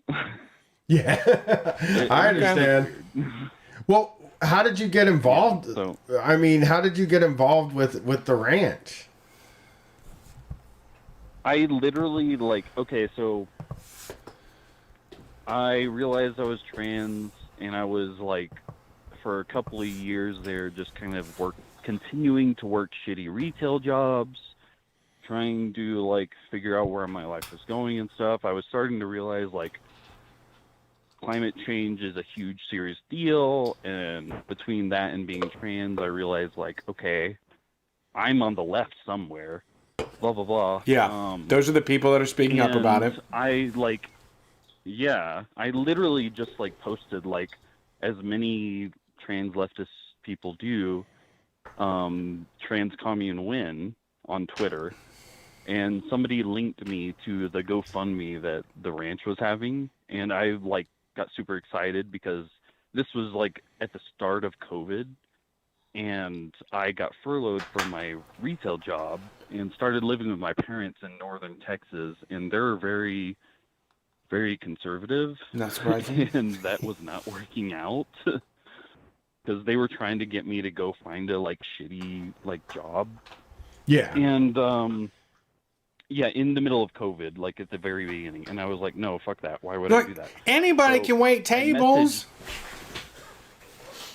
Yeah, exactly. Like that sort of. I don't even want to get into my parents. Sure. Fair. Get it, I'm sure. I don't either. So yeah, I literally just I literally like wrote up a Word document with like 30 questions and messaged them, and they replied back, and like it was obvious that at least the people who were organizing it were mostly anarchists and stuff. And so I was like, can I come visit? And they were like, yeah, sure. And I just drove up, and I haven't left since. So you're living there. To be here. You're living there? Yeah. Oh, that is the coolest thing. And it's good for you? Like, are the people pretty cool? I've been dealing with severe depression and anxiety and other things for decades. I'm almost 30. It's been like a point of contention in my entire life. And since coming here, like, I was already like driven because of climate change, but now there's a mission I'm a part of, you know what I mean? Like, yeah, like, that's wonderful. It's made such an enormous difference in my mental health to be part of a mission and a part of a project where like everybody is on the same page. There's no like questioning of, how valid you are or anything like that. Like, it's enormous. That's great. I mean, and that's a big part of Street Fight. And, we live we live pretty traditional heteronormative lifestyles, from the outside. But, the motivations of the show is one that where I realize there are people living outside of the norm. There are people that are trying to do something different. There are people that are making the attempt. There's just not a critical support of it. But if you're willing to chip in and willing to be a part of these projects, there's a place for you. There's a place inside the counterculture for all of us. The goal is to make the counterculture the regular culture, really. I don't know when that's going to happen, but those people are there. And if you're going to sit in an office all day and say, like, I'm just a cubicle zombie, I feel miserable, that's on you. Because you can find something outside of that. And there are people attempting to do other things if you're willing to pitch in. So that's really interesting that you're able to find something like this. Because for me, if I was on my own and willing to be a part of something bigger than myself, it seems like a wonderful opportunity. It doesn't have to be like, you don't have to like sign your soul on the dotted line and say, this is what I do forever. But this sounds way more intriguing than just doing an internship at NBC News or something. Yeah, and you don't have to be queer to be a part of a project like this. Like, find your local SRA or your local radical reading group and like join them, get to know them, and see if they want to do something like this, you know? Like, anybody can do this. I went to a Wobbly meeting one time in a commune I didn't even know existed in Columbus, Ohio. And I went to it, and I was so fascinated that, like, people lived there and were throwing all in together and living like communism in a house. Right. And the world won't let you be that Yeah, way, like- but if a dozen people want to get together and make it work, they can. Yeah, like, look, I'm not going to pretend that there aren't issues. Like, cleanliness is a thing. Yeah. And some people don't realize that. You know, like, there are issues, but, you know, overall, like, when you realize, like, what we're up against in the world, like, as far as climate change and the, in my opinion, very likely incoming eco-fascism, like, we have to do something, you know? I don't mind cleaning though. That's the thing about me. Is like if things are messed up in the house, I'll clean it. I don't care. Like, it doesn't bother me. I'll put a podcast on and I'll clean the house, you know? But I think that's a thing I'm used to because I have a 16-year-old kid that lives with me, and I've been cleaning up after her for 16 years, so it's kind of like I might as well. I just feel like I could do it. I think I could handle if the biggest problem was cleanliness. The place I went to was immaculate. I could not fucking believe how clean that house was. And I think also, I mean, you have to accept that there's no utopia. Like, you're deluding yourself if you think there's a utopia. There's going to be problems. If everybody, life is problems. Like, being alive is a problem. That's the biggest problem, is that you're alive. Every single day, it's just going to be problems. If you figure out the problems for today, there will be new problems for tomorrow. And we can't treat it just because a bunch of people got together and communally produced some alpaca fur doesn't mean that they also didn't argue about who's supposed to do the fucking dishes, because that's a part of being alive. So accurate. Yeah. Well, but that's also easier. That's a much better problem to have than, like, I went to work today and made no effect on the world.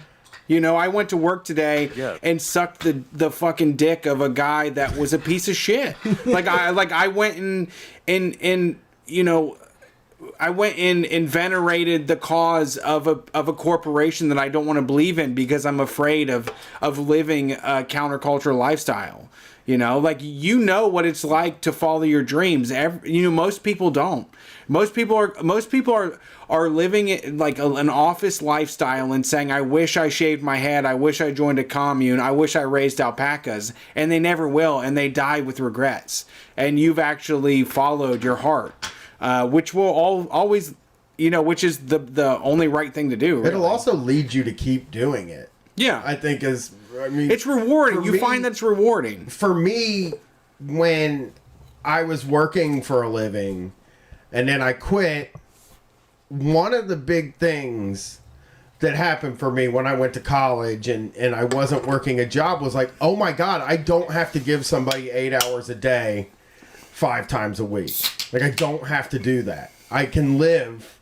I don't die if I stop doing that. And then once Street Fight started to support me, I was like, I mean, like, all of those, that emboldened me to try to get this to be the thing. Something that should be impossible to be the thing that supports me.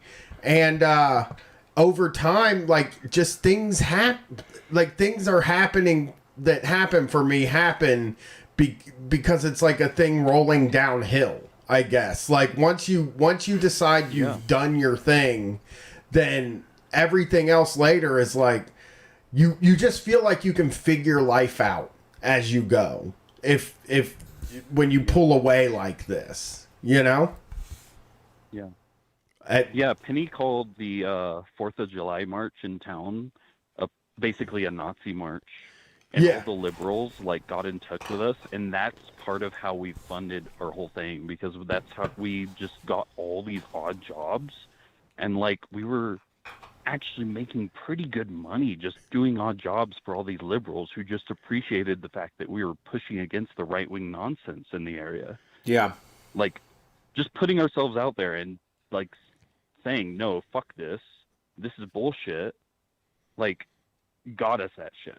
Yeah. And Yeah. has kept us going. And and in fact, like I'm like the gardening permaculture person of the ranch, and we're in process building a community garden for this town, this small rural town in the middle of nowhere that you would expect to be all red, because of that. That's incredible. Yeah, and instead of being on the sidelines and wishing that you could be a part of it, you've just gone after it. And the financial rewards or the success or careers or whatever it may be, it has nothing to do with authenticity. Like when you're living authentically and you're following what you believe and you're going where that takes you, you're not going to feel bad. Being a doctor and making $100,000 a year probably gets you a better credit score and more possessions, but it's so empty if that's not who you are. Like just sucking it up and doing what's expedient is just going to make you miserable. I want to be clear here. I break with that. Being a doctor, I like doctors. I think we need a lot of doctors. But I get what you're saying. I just think that I was told to be a doctor, and I was never prepared to be a fucking doctor. I'm not a doctor type, and doctor people are very special, but they're not everybody. It's the same way they say everybody should code. I don't want to code. You put me in front of code, after 4 minutes, I want to go just rob somebody or burn a fucking building down. It makes me frustrated. Everybody can't code. Everybody can't be doctors. Some people have to be lifeguards. Like we were saying earlier in the show, some people just have to teach 8-year-olds how to swim, and they should not be punished for that. They should be homeowners for that. Yeah. They shouldn't be told you only get $8 an hour if you want to teach kids how to swim, because that's a pathetic job and you should strive for more. They should be thanked handsomely for it. I'm with you, buddy. Basic requirements. Yeah. All of this, it's just chipping in. It's effort. It's amount of effort. And like the human system and the way that your brain works, a lot of dumbass people get by just living in complete ignorance. But for those of us that are poisoned with the truth or without a connection to morality and an arrow that points towards righteousness, you just have to do what makes you feel okay, because you're not going to make it anywhere else. Yeah, that's great. Yeah. Well, thanks for calling. Do you want to plug the ranch or anything? Yeah, how can we help the ranch out? Or anything? Yeah. I'd like to plug the ranch. It's just at Tenacious Trees? Tenacious Ranch, at Tenacious Ranch on Twitter. There should be a link to the main GoFundMe on the Tenacious Ranch account. I also have a GoFundMe for the permaculture side of things on my account on Twitter, which is just at JosieBean42. Okay. Bean, B-E-A-N? And B-E-A-N, yeah. Like Bean Dad. We're actually, we're getting told by the liberals in town that the right-wing militia is getting pretty active around here with all the shit going down. Sure. So we're actually really, we don't have any kind of armor. And we could really use some. So if anybody is willing and able to, put some money towards those GoFundMes for that, that's probably our priority thing, because we've been doxxed a couple of times by right-wing groups and even had people drive by and take pictures and stuff. So, Yeah. Well, let's get the Tenacious Ranch some guns so they don't have to throw bullets at people. I want them to shoot bullets at people, not just throw them. Just armor. I think they want armor. We have a couple of shotguns and a couple of rifles and stuff, but ammo where it's at, man. There's no ammo. I'm more concerned about driving through town and people, taking advantage of that. Yeah. Yeah. Well, thanks for calling in. It was a nice last call. Yeah, I'm really glad I got to talk to y'all. Yeah. Thank you. I appreciate it. Yeah, it was a great call. Mm-hmm. Bye-bye. That was Street Fight Radio, the call-in show. Thank you to everybody that called in. We didn't get to leave early. We actually did overtime, but it was wonderful. We had a surprising amount of call. The Tea Party was good, right? Mm-hmm. The Unicorn Ranch was good. Alpaca Ranch, not Unicorn. Alpaca Ranch. We will be back on Wednesday night. If you want to find us, we're Street Fight Radio. We're available on Facebook, Twitch, Twitter, and YouTube for your live streams. And otherwise, follow us on all the podcasting platforms. And if you're a listener regularly and you like what we do, even if you don't want zines, even if you don't want videos, just subscribe to patreon.com/StreetFightRadio. That's how we keep this thing rolling. Otherwise, we got to advertise MyBookie and like Puff Bars. So, if you want the show to be free, patreon.com/StreetFightRadio. Pay for the lifestyle. Peace.